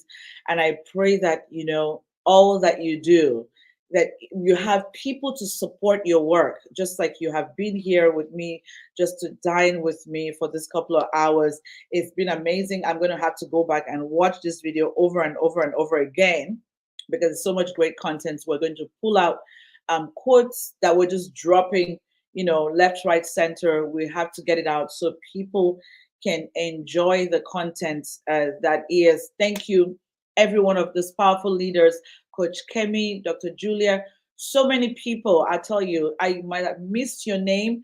Judith, where are you joining us from? I kind of feel like I know this name, Judith Mulander, but thank you for making out the time to be here. God bless you, Taiwo Oladele. Thank you so much, Maria too. Sese, I know that is from Sierra Leone. Thank you so much. Her Excellency, Dr. Khadijatu. Thank you so much for stopping by.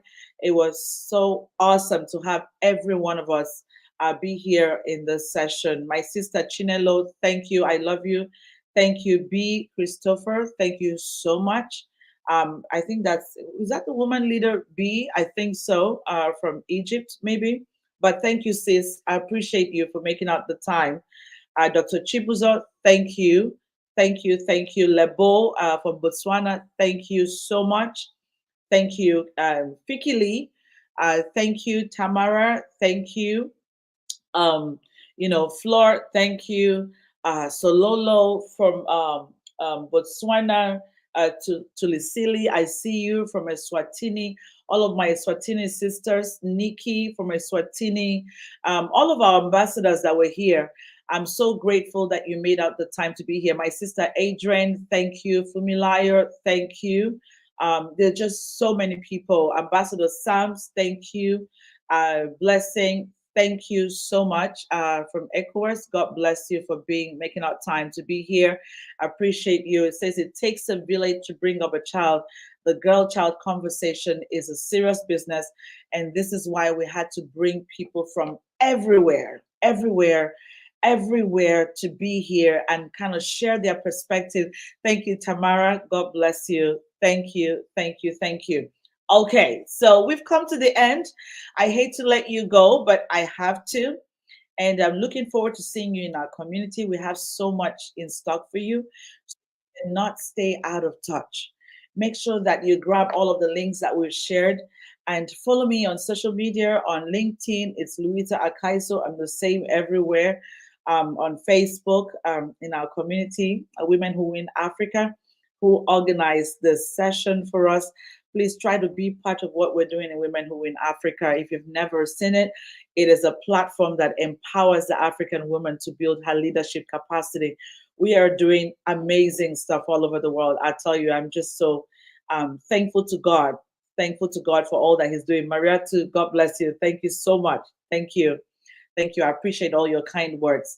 So please connect with us on social media. You do not want to miss the next programs and sessions that's coming up. Yes.